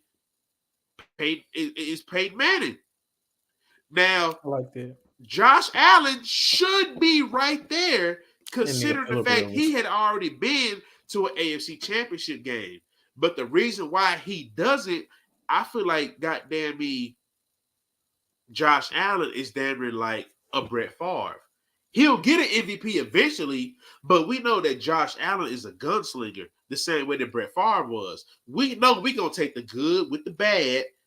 Nigga, Josh Allen just accounted for 40-plus touchdowns. We talking passing and rushing touchdowns. But for whatever reason, this nigga still has not won an MVP. Why is that? The turnovers. So when we just talk about the top QBs in the AFC compared to what they was maybe a decade ago, I think there's some similarities. But I just think there needs to be some context put into it. Lamar is a good regular season quarterback. The same way that Peyton Manning was. It took Peyton Manning a long time to win. Mm-hmm. It took a lot of them these great quarterbacks a long time to win.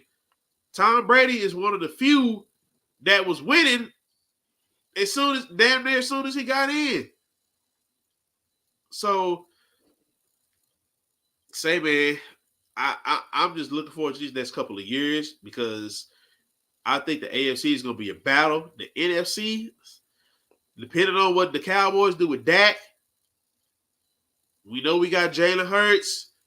The Lions are who they are, and we know the 49ers are who they are. The only question we got is about niggas in the NFC South, and we got to see what Jordan Love do with the Packers. But these niggas over here in the AFC, we done talked about C.J. Stroud. We was talking about Trevor Lawrence last year. We still gassing up Justin Herbert. Patrick Mahomes still over there. Lamar, Josh Allen.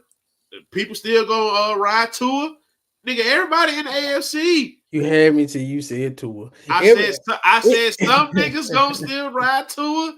I said some niggas gonna still ride Tua. Now, the quarterback story is definitely in the AFC. Bro, come on now.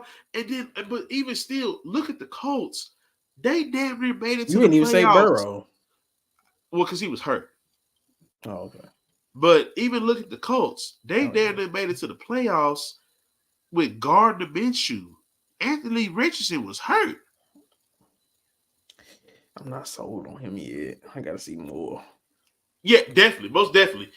I need to see him, see what he doing in the full season.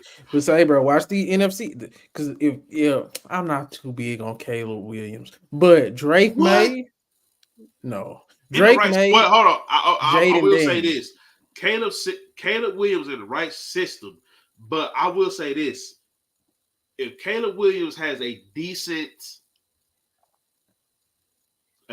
O-line, but he at least has a bona fide number one receiver in the defense, he'll go be all right, bro.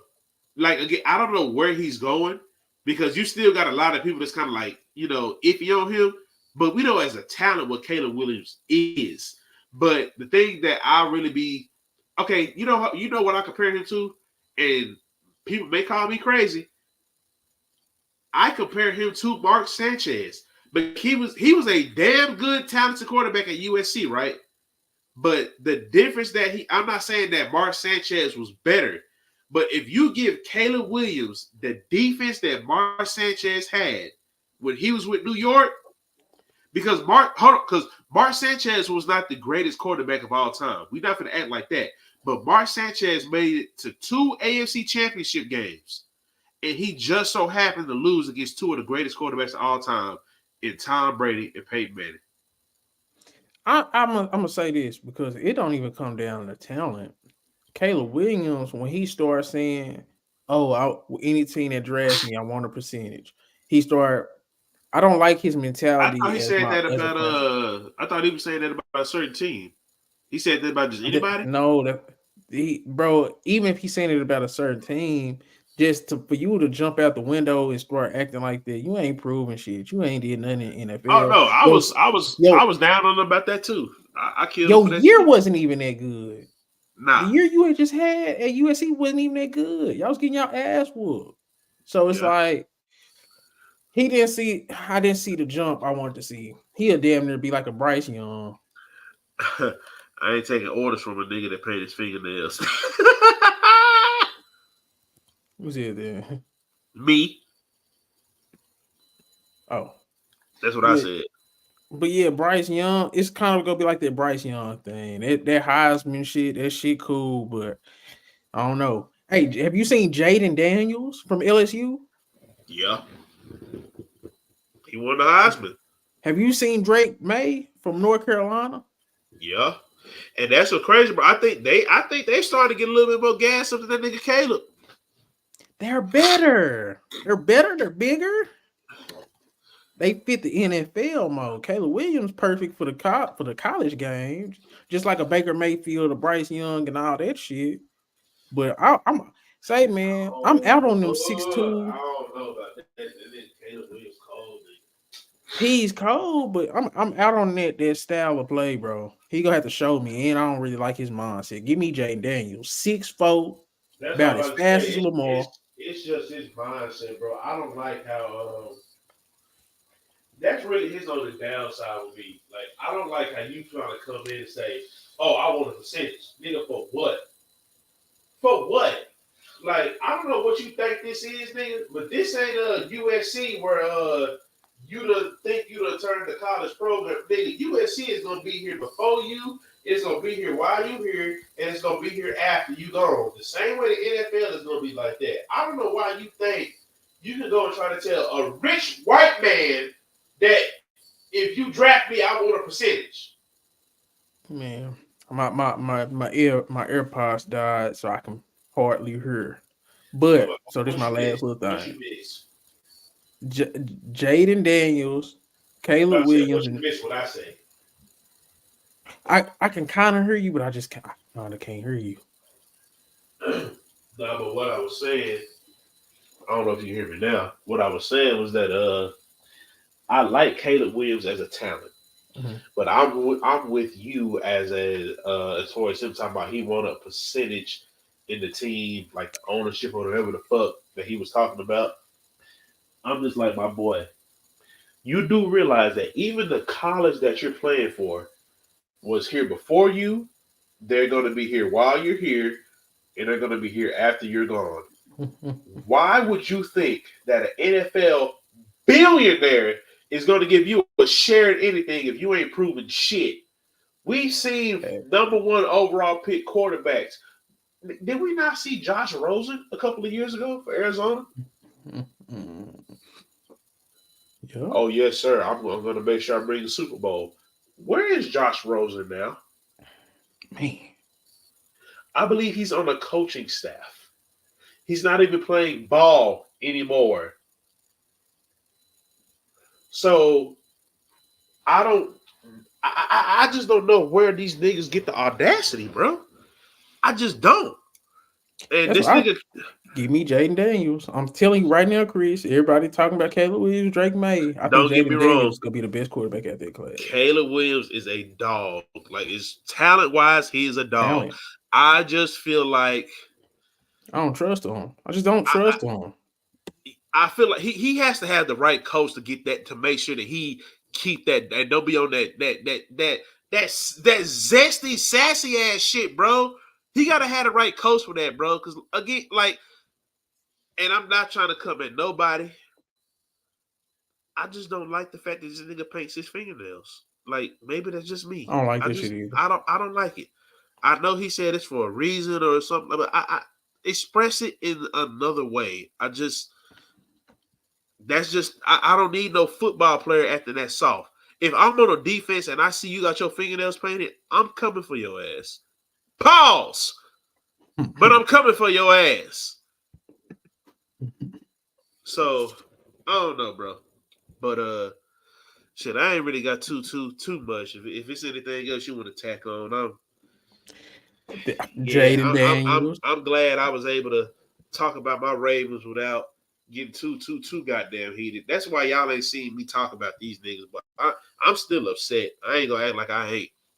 I'm gonna be upset, nigga. Shit, probably at the Super Bowl, and I'm probably throwing a goddamn watch party. I'm still mad. All I can say, Jaden Daniels. I Go feel look you at the on that. tape. Yeah. He won the Heisman for a reason. I ain't gonna stunt. I could care less about the goddamn Heisman. I'm talking about just like, I didn't know who he was. I didn't know him. I'm just watching a random LSU game, and I'm just like, damn, who is this? This nigga is cold. Yeah, I literally got on Bleacher Report. I'm saying this Jaden Daniels dude, why he ain't getting no draft buzz? And that's when he was like getting projected as a second round pick. Man, he looked like the best player that's not in goddamn NFL right now. In terms of he's 6'4". He got the best throwing deep accuracy in college. He can run like a 4.3, 4.4. You gotta watch out for that nigga, man. That's all I'm gonna say. And that's this is gonna be a great draft for quarterbacks this year. Anybody that's just interested in the football, pay attention. This off season is gonna be wild. We've already seen the coaching moves that's been going on. So hey man. But yeah, Jay, he definitely gonna be somebody we looking out for to see where he go. Don't let him go to a team that got a good offensive mind. It's gonna be some trouble. I want him in Atlanta. Who the coach out there now? I gotta go look. I want him with Bijan. I want him with Drake London. I want him with that. I want him with them. Go out there and do your thing, bro. Because like there's that level of athleticism. Then they gonna be happy to see it. They ain't had it since Vic. Because after Vic, you had Matt Ryan. Like they'll love that electrifying dude at quarterback. You had Matt Ryan. That was the best thing y'all had since Vic. They got y'all to a Super Bowl. Nigga won an MVP. Now bring back that nigga swag. I'm just saying. I feel you, dog. I feel you. I really do. Like I wouldn't be mad at it going to it. If Atlanta pick him up, I would not be mad at it. But like I said, this offseason is gonna be very interesting. I'm sitting here watching this goddamn Philly Utah game right now. Terrible game to put on TV. They put terrible. I was kind of shocked that there was a TNT game, but in the same breath, this game close. It's 93-90. Oh well, let me go on. Watch it. This boy Maxie got 43. Nigga, Maxie been going off. Yeah, it's not, but it's third quarter about to end, going into the fourth. Yeah, it's third quarter about to end. It's 93-90. So it might be a little thriller. All right, bro. I'm finna hop on off. But all right, my boy. I'm just glad I got to get that Baltimore shit off my chest. I can't even hear. Oh no, you good, bro. You go ahead and close it out. My other headphone died. I can't even hear. But this be with Dino Ball. It's another episode of Hoopy Stories. I'm Dino Ball. That's Whyteboichris. Shout out Ray. Shout out little Chris, man. I can't hear nothing.